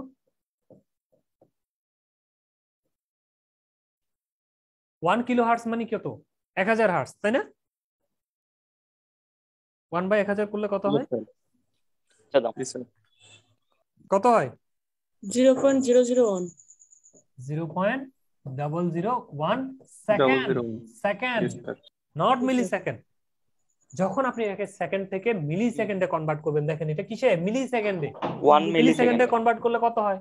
1 হয়। এই জন্য এই টাইম পিরিয়ডের এই জায়গায় দেখেন 1। 1 মিলিসেকেন্ড। তো তাহলে অর্ধেকটা কত হবে? 0.5। জি sir, clear sir. Okay, thank you.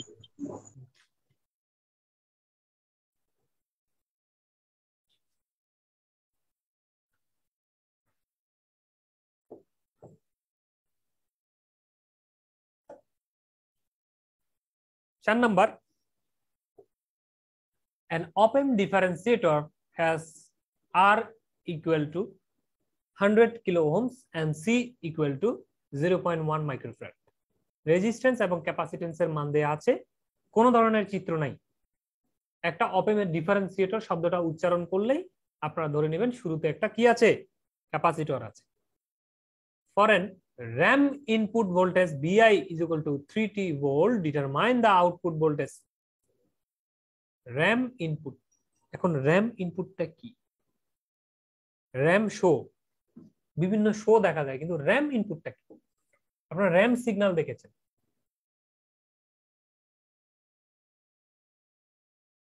Square pulse train মনে আছে? কমিউনিকেশনে পড়িয়েছিলাম। এই ধরনের ভোল্টেজ হোক, মানে স্কয়ার ওয়েভ জাতীয় এই ধরনের ভোল্টেজ গুলোকে আমরা বলবো র্যাম ভোল্টেজ। যেটা ছোট হয়, আরো স্পাইক গুলো ছোট ছোট হয়, আমি জুম করে দেখেছি এই ধরনের।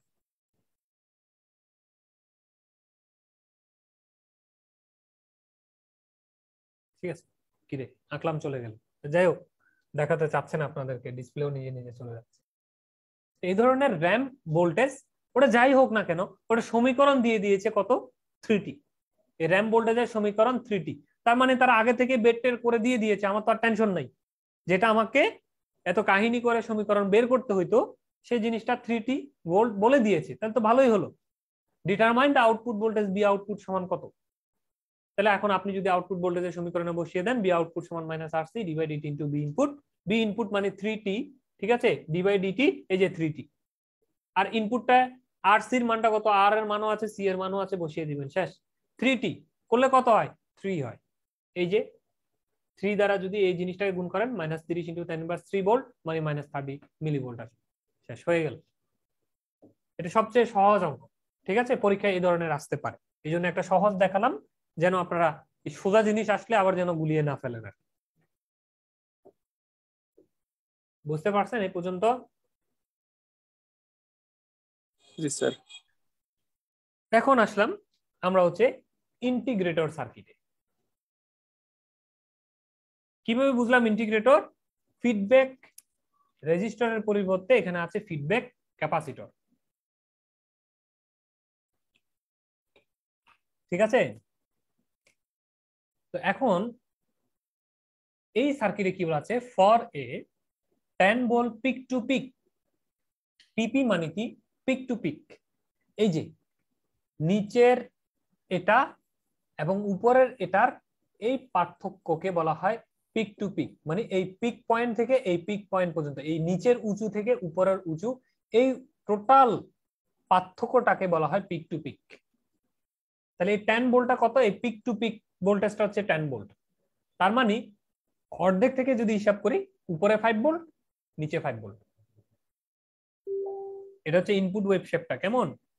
এই ইনপুট ওয়েভ শেপটা কিন্তু এঁকে দেয় না এই পরীক্ষার হলে, বলে দিয়েছে 10 ভোল্ট পিক টু পিক। তার মানে আপনাকে বুঝে নিতে হবে উপরে 5 নিচে 5, and 1 kilohertz rectangular pulse input. তাহলে রেক্টেঙ্গুলার পালস ইনপুট মানে এটা, এই যে এইভাবে,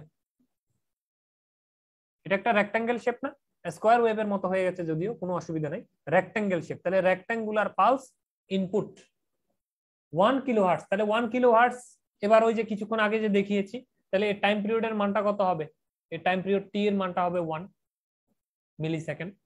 তাহলে এটা 0.5, এটা 1.5, চলতে থাকবে। Rectangular pulse input, draw the output wave shape of the following op amp integrator. তাহলে এই অপ-এম্প ইন্টিগ্রেটর সার্কিটটার আউটপুট ওয়েভ শেপটা কত আপনাকে আঁকতে হবে। তাহলে ভিপি মানে এই পিক পয়েন্টের ভোল্টেজের মানটা, মানে একটার উচ্চতাটা কত, ম্যাক্সিমাম ভোল্টেজ বিএমও লিখতে পারেন, সমান 10/2 মানে 5 ভোল্ট। ওটা আমি দেখিয়েছি। তাহলে টাইম পিরিয়ড থেকে এইভাবে ফ্রিকোয়েন্সি বের করে আপনার একটা টি এর মানটা কত, ফ্রিকোয়েন্সি থেকে 1 মিলি সেকেন্ড বের করতে পারবেন। তো আমরা ইনপুট ভোল্টেজে আমরা কি দেখছি, এটা যেহেতু একটা রেক্টেঙ্গেল শেপের, তাহলে এটার আর কোনো সমীকরণের দরকার নাই। 5 ভোল্ট ইনপুটে দেখতে পাচ্ছি কখন, 0 থেকে 0.5 মিলি সেকেন্ডে। তাহলে টাইমের মান যখন 0 থেকে বড়, 0.5 সেকেন্ড মিলি সেকেন্ড থেকে ছোট, তখন ইনপুট ভোল্টেজের মান হচ্ছে 5 ভোল্ট। টাইমের মান যখন এইখান থেকে এই পর্যন্ত, মানে 0.5 থেকে বড়, 1 থেকে ছোট, 0.5 থেকে বড়, টাইমের মানটা 1 সেকেন্ড বা 1 মিলি সেকেন্ড থেকে ছোট, তখন হচ্ছে কত, -5 ভোল্ট।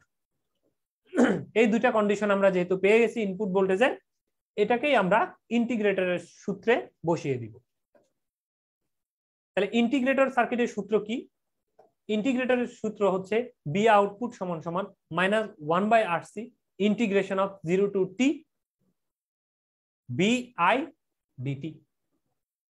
তাহলে ইন্টিগ্রেশন এখানে 0 to t সূত্রে আমরা শিখি নাই, কিন্তু এখানে আমাদেরকে যেহেতু টাইম পিরিয়ড দেয়া আছে, এই জন্য 0 to t শব্দটা ব্যবহার করতে হবে। 0 to t মানে একটা টাইম লিমিট, কত সময় থেকে কত সময় পর্যন্ত আমরা ইন্টিগ্রেশন করতে চাচ্ছি।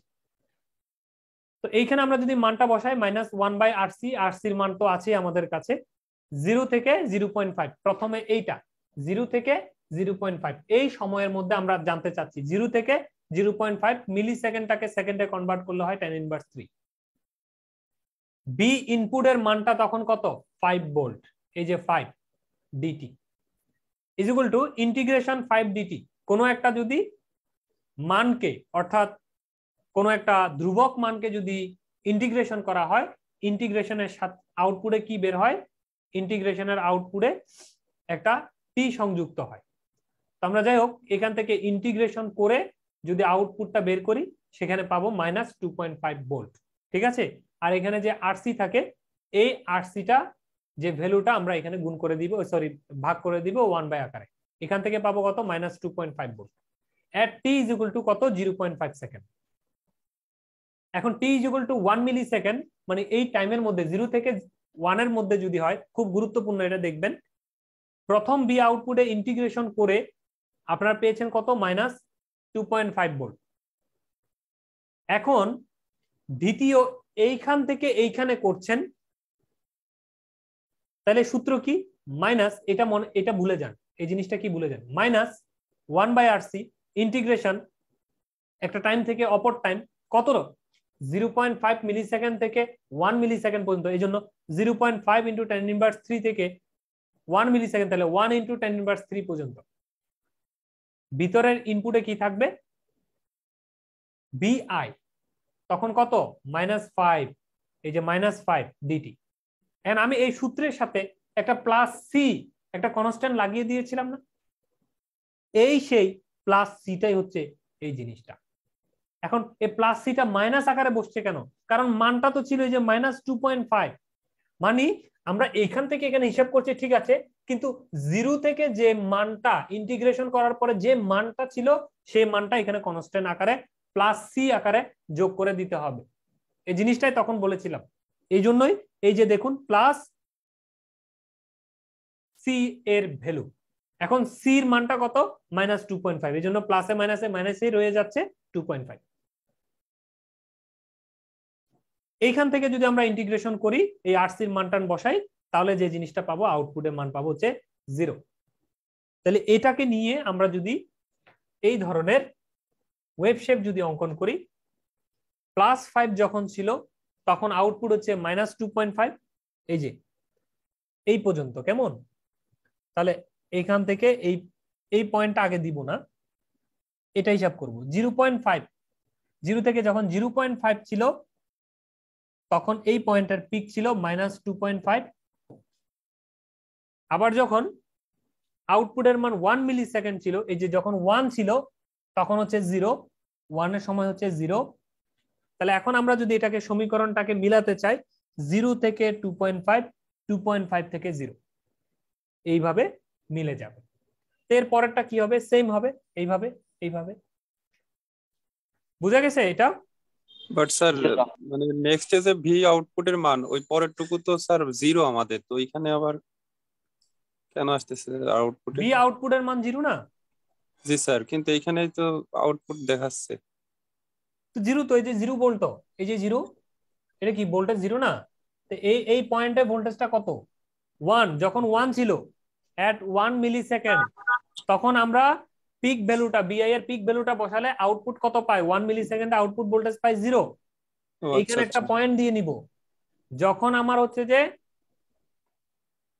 যখন আমার 0.5 সেকেন্ড, ঠিক আছে, যখন এই যে 0.5 মিলিসেকেন্ড ম্যাক্সিমামটা 0.5 মিলিসেকেন্ড, তখন আমার হচ্ছে যে -2.5, এখানে একটা পয়েন্ট দিয়ে নিব। তখন এই শুরুর বিন্দু থেকে এখানে একটা টেনে দিব, এখান থেকে এখানে একটা টেনে দিব, মিলে যাবে। জি স্যার, বুঝতে পারছি। জি স্যার। ওকে, এখন আমরা পরের অঙ্কে চলে যাচ্ছি। আপনারা এগুলো প্র্যাকটিস করবেন, হ্যাঁ। আর ইন্টিগ্রেশন ডিফারেন্সিয়েশন সমস্যা থাকলে পূর্বের ম্যাথ বইগুলোকে একটু উল্টিয়ে দেখবেন, কারণ আমাদের এটা ইন্টিগ্রেশন ডিফারেন্সিয়েশনের ক্লাস না। তারপর আমি অঙ্ক বোঝানোর স্বার্থে কিছুটা আপনাদেরকে ধারণা দেওয়ার চেষ্টা করছি, তো আপনারা একটু দেখে নিবেন যে কিভাবে অঙ্কগুলো করতে হয়। তো এখানে find the output of the following circuit find V input is equal to এত। তাহলে বি ইনপুটের একটা ভ্যালু দিয়ে দিয়েছে তারা, এটাই হচ্ছে বি ইনপুট ভোল্টেজ। এটা কোনো কার্ভ টার্ভ নাই, দেখে বোঝা যাচ্ছে একটা সাইন ওয়েভ। এটা হচ্ছে বিএম এর মান, এটা হচ্ছে ওমেগা, এটা হচ্ছে টি এর ভ্যালু, ঠিক আছে।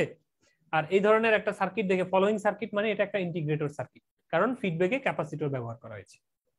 আউটপুট ভোল্টেজটা কত? আমরা সূত্র লিখি, বি আউটপুট সমান -1/RC integration of V input dt. তাহলে ইনপুট ভোল্টেজ তো এটা, এটাকে সরাসরি এখানে বসিয়ে দিলাম। তাহলে 1/RC, তাহলে এই যে 1 RC, আর এর মান আছে, এই যে এটা হচ্ছে আর, এটা হচ্ছে সি এর মান।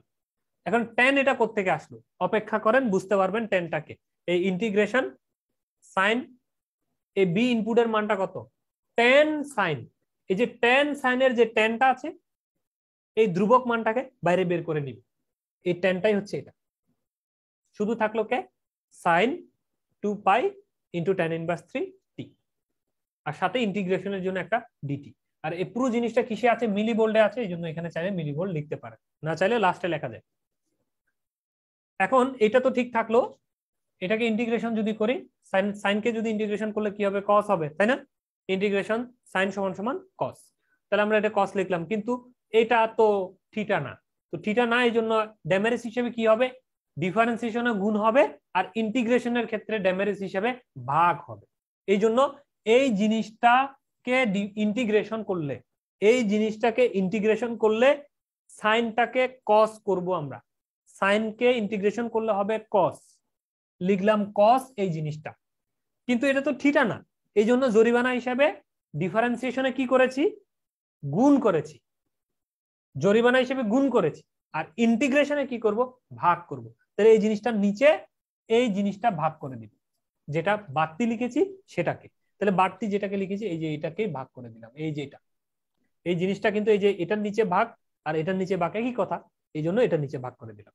আর এই পুরো জিনিসটাকে করলে কত হয়, এই 1000 হয়, এই পুরো জিনিসটাকে করলে 1000, আর এই নিচের এটা কোত্থেকে আসলো, এই যে জরিমানার জিনিসটা এখানে নিচে আসলো। দাদা জি দাদা একটা প্রশ্ন ছিল, বলেন। ইন্টিগ্রেশনের ক্ষেত্রে সাইনকে ইন্টিগ্রেশন করলে মাইনাস কস হবে না? ইন্টিগ্রেশনের সাইনকে ক্ষেত্রে ইন্টিগ্রেশন করলে মাইনাস কস হবে না? জি স্যার, এটা তো মাইনাস কস সূত্রে হবে আমরা না, পড়ছিলাম যে সাইনটা হ্যাঁ ইন্টিগ্রেশন মাইনাস কস করলে হবে তো, মাইনাস করতে। মাইনাস কস হবে তো, সাইনকে ইন্টিগ্রেশন করলে মাইনাস, এই যে সামনে একটা মাইনাস আছে তো, এখানে নাই তো, সাইনকে ইন্টিগ্রেশন করলে মাইনাস কস যেটা হবে, মাইনাসের সাথে মাইনাস চলে গিয়ে প্লাস হয়ে গেছে তো, জি ঠিক আছে? জি দাদা বুঝতে পারছি। তারপরে এটাকে যদি আমরা করি, এটাকে ভাগ করলে এই জিনিসটা পাওয়া যাবে, এই কসটা থাকবে আর এই জিনিসটা থাকবে, এত টি মিলিভোল্ট। এককটা কিসের হবে, ভোল্টেজ, যেহেতু এটা মিলি, এটাই রেখে আসবেন, এটাই অ্যান্সার হয়ে গেছে, এটাকে আর করার কিছু নেই, ঠিক আছে? এখন যদি আপনাকে বলে এটার চিত্র আঁকেন, আঁকতে পারবেন?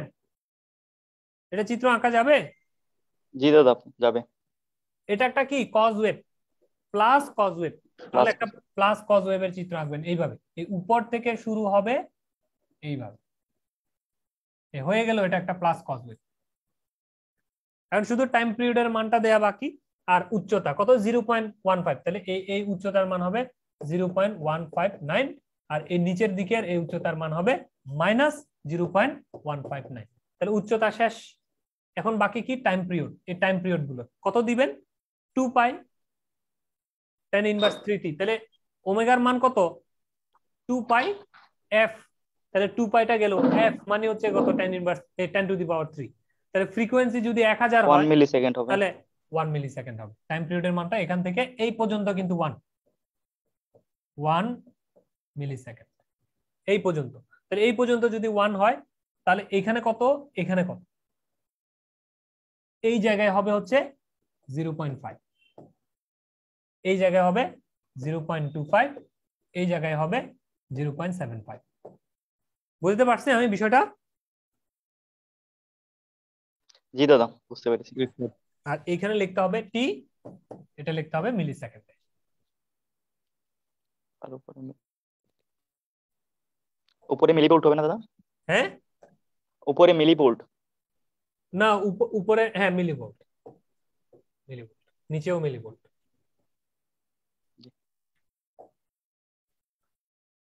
এখন আসেন 7 নম্বর অঙ্ক। If B1 is equal to 10 cos 2t millivolt and B2 is equal to 0.05t millivolt, then find the B output, assuming the initial voltage across capacitor is 0. তাহলে ক্যাপাসিটরের কোনো ইনিশিয়াল ভোল্টেজ থাকবে না, ইনিশিয়াল ভোল্টেজ নাই মানে কি, plus C দিয়ে যে মানটা লিখি সেটার দরকার নেই, কনস্ট্যান্ট 0, এ কথাই বলে দিছে। কিন্তু আবার ক্যাপাসিটরের টার্মিনাল ভোল্টেজ 0 ভাববেন না, ইনিশিয়াল কোনো ভোল্টেজ নাই, যেটা কিছুক্ষণ আগে প্লাস সি দিয়ে লিখছিলাম সেই জিনিসটা 0। তাহলে B1 B2, এই B1 এবং B2 এর মান দেয়া আছে, এটা একটা কি সার্কিট, সামিং ইন্টিগ্রেটর। কেমন, সাম করে ইন্টিগ্রেশন, এটার নাম কি, সামিং ইন্টিগ্রেটর সার্কিট। তো সামিং ইন্টিগ্রেটরের নিয়ম কি, একটার ক্ষেত্রে যা হয়তো দুইটার ক্ষেত্রে তাই হবে। এই ক্যাপাসিটরের সাথে এই রেজিস্টর একবার হবে, এই ক্যাপাসিটরের সাথে এই রেজিস্টরের একবার হবে, দুইটা সূত্র হবে। Output voltage of the summing integrator V output is equal to minus 1/R1C, তখন হবে R1C ইন্টিগ্রেশন B1 DT, তারপরে মাইনাস এই দ্বিতীয় নাম্বারটার সাথে হবে মাইনাস, সূত্রের মাইনাস আর কি, হ্যাঁ এই যে সামনে মাইনাস যেটা ছিল সেটা, আর বাস্তবে হচ্ছে এটা প্লাস হচ্ছে। এই সূত্রের সাথে এই সূত্রটা কি হচ্ছে, মধ্যখানে প্লাস হচ্ছে, কিন্তু ওই সামনে একটা মাইনাস থাকায় প্লাস আর মাইনাসে এখানে কি হয়ে যাচ্ছে, মাইনাস হয়ে যাচ্ছে।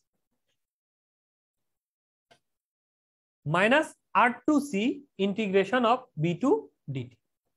তো এইভাবে আমরা যদি এখানে B1 B2 যদি মান বসাই, কিছুক্ষণ আগে যেরকম করেছে একদম সেম, কেমন, আর কিচ্ছু নেই। দেখেন এই যে tan sin যেটা আসছে, এই tanটা বাইরে চলে আসছে, 1/R1C1 এর মান বসছে cos 2t।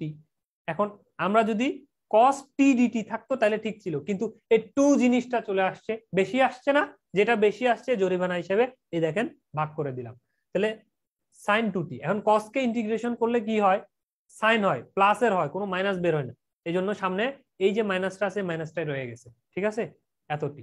আর এটা থাকলো মাইনাস, এই জায়গাটাকে যদি আমরা সমাধান করে এটা পাবো। সেম ভাবে এই টি কে যদি করা হয় তাহলে হবে টি স্কয়ার হবে, ঠিক আছে, টি কে করলে ইন্টিগ্রেশন কি হবে, টি স্কয়ার হবে, ডিভাইড বাই 2 হবে। তো এইভাবে আমরা ইন্টিগ্রেশন করে এই লাইনটাকে যদি সাজিয়ে লিখি তাহলে এই জিনিসটা আমরা পাবো। এটাই হচ্ছে অ্যান্সার। বুঝা গেছে? এটার আবার আউটপুট ওয়েভ শেপ কিন্তু হবে না, আউটপুট ওয়েভ শেপটা আঁকতে বলা হবে না, এই জন্য এটা আঁকা কিন্তু অনেক জটিল, কারণ এই যে টি আবার টি স্কয়ার চলে আসছে, বুঝা গেছে? এটা আঁকা যাবে, কিন্তু এই জিনিসটার সাথে কি আসবে এটা জটিল হবে।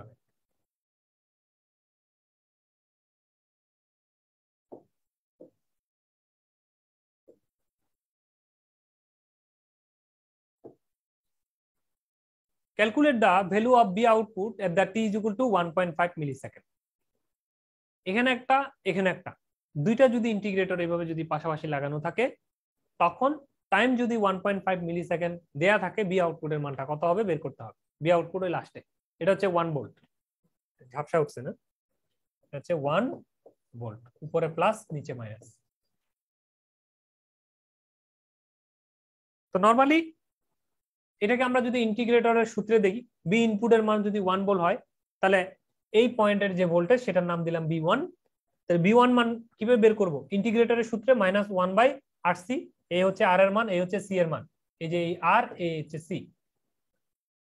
ইন্টিগ্রেশন 1 dt, এই জায়গায় 1 কিন্তু, হ্যাঁ ইন্টিগ্রেশন 1, কিছু না থাকলে দিই না আর কি, 1 মানে কিছু নাই, এই জন্য integration dt, 1 dt basically, okay, is equal to কত হয়, আমরা এই জিনিসটাকে করলে হবে -50, আর 1 এর ইন্টিগ্রেশন করলে হবে t, এই জন্য -50t ভোল্ট।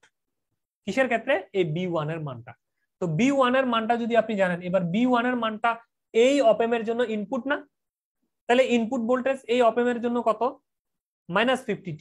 তো -50t পেয়ে গেলে তো এখানেও করা সম্ভব, তাহলে এই অপেমের আউটপুট বি আউটপুট সমান কত, বি আউটপুট -1/RC, এই হচ্ছে এই আরটা, এটা এই সিটা হচ্ছে এই যে এটা 1/RC ইন্টিগ্রেটর অফ এই ইনপুট ভোল্টেজটা, এই ইনপুট ভোল্টেজটা মানে কি B1 ইন্টিগ্রেশন অফ মাইনাস এই 50t dt। তো এটাকে যদি করি আমার হয় 2500 t স্কয়ার ভোল্ট। এখন প্রশ্নকর্তা বি আউটপুটের মানটা জানতে চেয়েছে, কিন্তু কখন, এট 1.5 মিলিসেকেন্ড, যখন টাইমের মান 1.5 মিলিসেকেন্ড হবে তখন বি আউটপুট কত। তাহলে এবার বি আউটপুটের সমীকরণ যেহেতু পেয়ে গেছি, এই টি এর জায়গায় 1.5 মিলিসেকেন্ড লাগিয়ে দিলে আমার কাজ শেষ। Time is equal to 1.5 millisecond, V output is equal to 2500 T square. এখন টিটা আছে মিলিসেকেন্ডে, এটাকে সেকেন্ডে নিতে হবে, এই জন্য 1.5 × 10⁻³ দিয়ে নিব, হোল স্কয়ার দিলে যে ভোল্টেজটা আমরা পাবো এত মিলিভোল্ট, এটাই হচ্ছে অ্যান্সার। ওকে, বুঝতে পেরেছেন? জি দাদা, ওকে। জি স্যার। এরই মাধ্যমে আমি আমার পর্বটি শেষ করলাম। আপনাদের জন্য কোনো প্রশ্ন থাকে আপনারা প্রশ্ন করতে পারেন।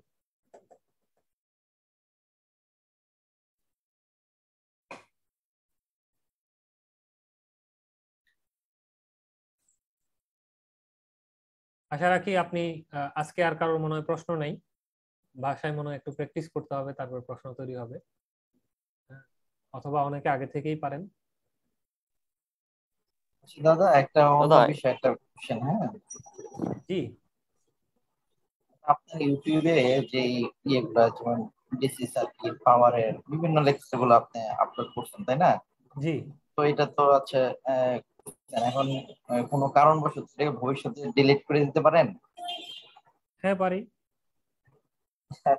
না সেই ক্ষেত্রে কি তাহলে মানে যেমন ফেসবুক আমাদের যেগুলো আছে গ্রুপে, এগুলো তো আর আমাদের কি করা দরকার থাকবে, তার তো সেটা নাও থাকতে পারে সম্ভাবনা না, ইউটিউবে নাকি? থাকবে, ইউটিউবে এটা যুগ যুগ রয়ে যাবে, তো ওই উদ্দেশ্য নিয়ে না ইউটিউব যদি কখনো ইউটিউবে ক্র্যাশ আপনি না করে। ই করতে আপনার চ্যানেল থেকে ই করতে পারেন না, চলে ডিলিট করে ফেলতে পারেন না? না, চ্যানেল যদি কখনো ডেস্ট্রয় হয়ে যায়, আমি ডিলিট করব না, চ্যানেল যদি কখনো ডেস্ট্রয় হয় তখন হয়তো চলে যাবে, বা ইউটিউব যদি না থাকে কখনো, এছাড়া আমি কখনো ডিলিট করব না। আচ্ছা ঠিক আছে। জি, আর কে জানি কি বলতে চেয়েছিল। দাদা দাদা আমার হ্যাঁ একটা কথা ছিল। বলো। দাদা এইসব প্রশ্নগুলা মানে পরীক্ষার হলে কি ক্যালকুলেটর দ্বারা এক লাইনে করে দিলে হবে? হ্যাঁ, এক লাইনে করে দিলে হবে তো, আপনি করতে পারলে অবশ্যই। ডিটেলস দিতে হবে না? না, দিতে হবে না। এই যে দেখতেছেন না, আমি সবগুলো শর্টকাটে কেন দেখাচ্ছি, আমি চাইলে প্রত্যেকটা কিন্তু এখানে ভেঙে ভেঙে করতে পারতাম। আমি এগুলো শর্টকাটে দেখানোর কারণ কি, আপনার মাথায় যেন ঢুকে বিষয়টা যে এটা এভাবেই করতে হয়, সারা পৃথিবীতে এভাবেই করে, আমরাই শুধু এটাকে ভেঙে করি। এই জন্য এটা যেন আপনার মাথায় ঢুকে যে এইভাবে করতে হবে, তখন আপনার ব্রেন এটাকে অ্যাডপ্ট করা শিখবে। জি দাদা, বুঝতে পেরেছি। ধন্যবাদ দাদা। ওকে, যে লিপি ঘোষ প্রশ্ন করতে পারেন। দাদা ইন্টিগ্রেশনের ম্যাথ কি আজকেই শেষ? শেষ। তো দাদা রিসেন্ট কিছু ম্যাথ আসতেছে, এই যে ক্যাপাসিটর আড়াইতে হচ্ছে প্যারালালে সুইচ কিংবা হচ্ছে কোন রেজিস্টর ইউজ করে। ক্যাপাসিটরের আড়াআড়িতে সুইচ যদি হয় তাহলে আসলে এটা ইন্টিগ্রেটরের অঙ্ক না, ইন্টিগ্রেটরের সাথে হচ্ছে আপনার ওই ট্রানজিয়েন্ট জাতীয় কিছু জিনিসকে লাগিয়ে দিচ্ছে, মানে এটা হচ্ছে কমপ্লেক্স হয়ে যাচ্ছে। হ্যাঁ, এটা সরাসরি আমরা ইন্টিগ্রেটরের অঙ্ক বললে ভুল করব, ইন্টিগ্রেটরের সাথে অন্য কাউকে লাগিয়ে দিচ্ছে, সেই জন্য আপনাকে ট্রানজিয়েন্ট অ্যানালাইসিসটা একটু বুঝতে হবে। ট্রানজিয়েন্ট অ্যানালাইসিস বুঝার পরে এটার সাথে আপনি নিজেই লাগিয়ে অঙ্কটা করতে পারবেন। সুইচ কিছু থাকে না যে ওপেন ক্লোজ হ্যাঁ, টাইম দেওয়া থাকে, মেক ব্রেক। টাইম ডিউরেশন দেওয়া থাকে তো। হ্যাঁ, আর যদি দাদার রেজিস্টর প্যারালালে থাকে ক্যাপাসিটরের, সেক্ষেত্রে কি করবো? রেজিস্টর যদি থাকে, রেজিস্টর থাকলে তখন ডাবল হবে। ডাবল মানে হচ্ছে যে এই আমরা অসিলেটর সার্কিট শিখেছি নাকি, নাম শুনেছি না অসিলেটর, হ্যাঁ আরসি অসিলেটর, এলসি অসিলেটর, ওই আরসি অসিলেটরের ফর্মুলায় নিতে হবে তখন। ঠিক আছে, আমরা অসিলেটর সার্কিট গুলো আগে একটু দেখি, সামনে আছে বোধহয় আমাদের নাকি। আচ্ছা দাদা। ঠিক আছে, আর দাদা হচ্ছে আরো তো মানে ওপেন পেড ক্লাস আছে, সেক্ষেত্রে দাদা ওই ডায়োড, জিনার ডায়োড ফিডব্যাক ইউজ করে যদি কয়েকটা ম্যাথ দেখাতেন ভালো হতো। ওপেন মানে ফিডব্যাক, হ্যাঁ হ্যাঁ, আচ্ছা ওই ফিডব্যাক রেজিস্টার থাকে না, সেক্ষেত্রে ডায়োড থাকতে পারে, নর্মাল ডায়োড কিংবা হচ্ছে জিনার ডায়োড। বুঝতে পারছি। আচ্ছা ঠিক আছে, ওরকম দুই একটা আনার চেষ্টা করবো আমি। আচ্ছা সামনে দাদা, যদিও ঠিক আছে দাদা। কম্পারেটরের ক্লাস, আমি তারপর দুই একটা ওরকম আনার চেষ্টা করবো।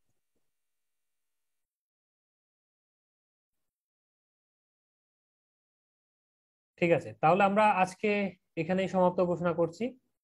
ভালো থাকবেন সবাই, সবাইকে ধন্যবাদ, শুভরাত্রি।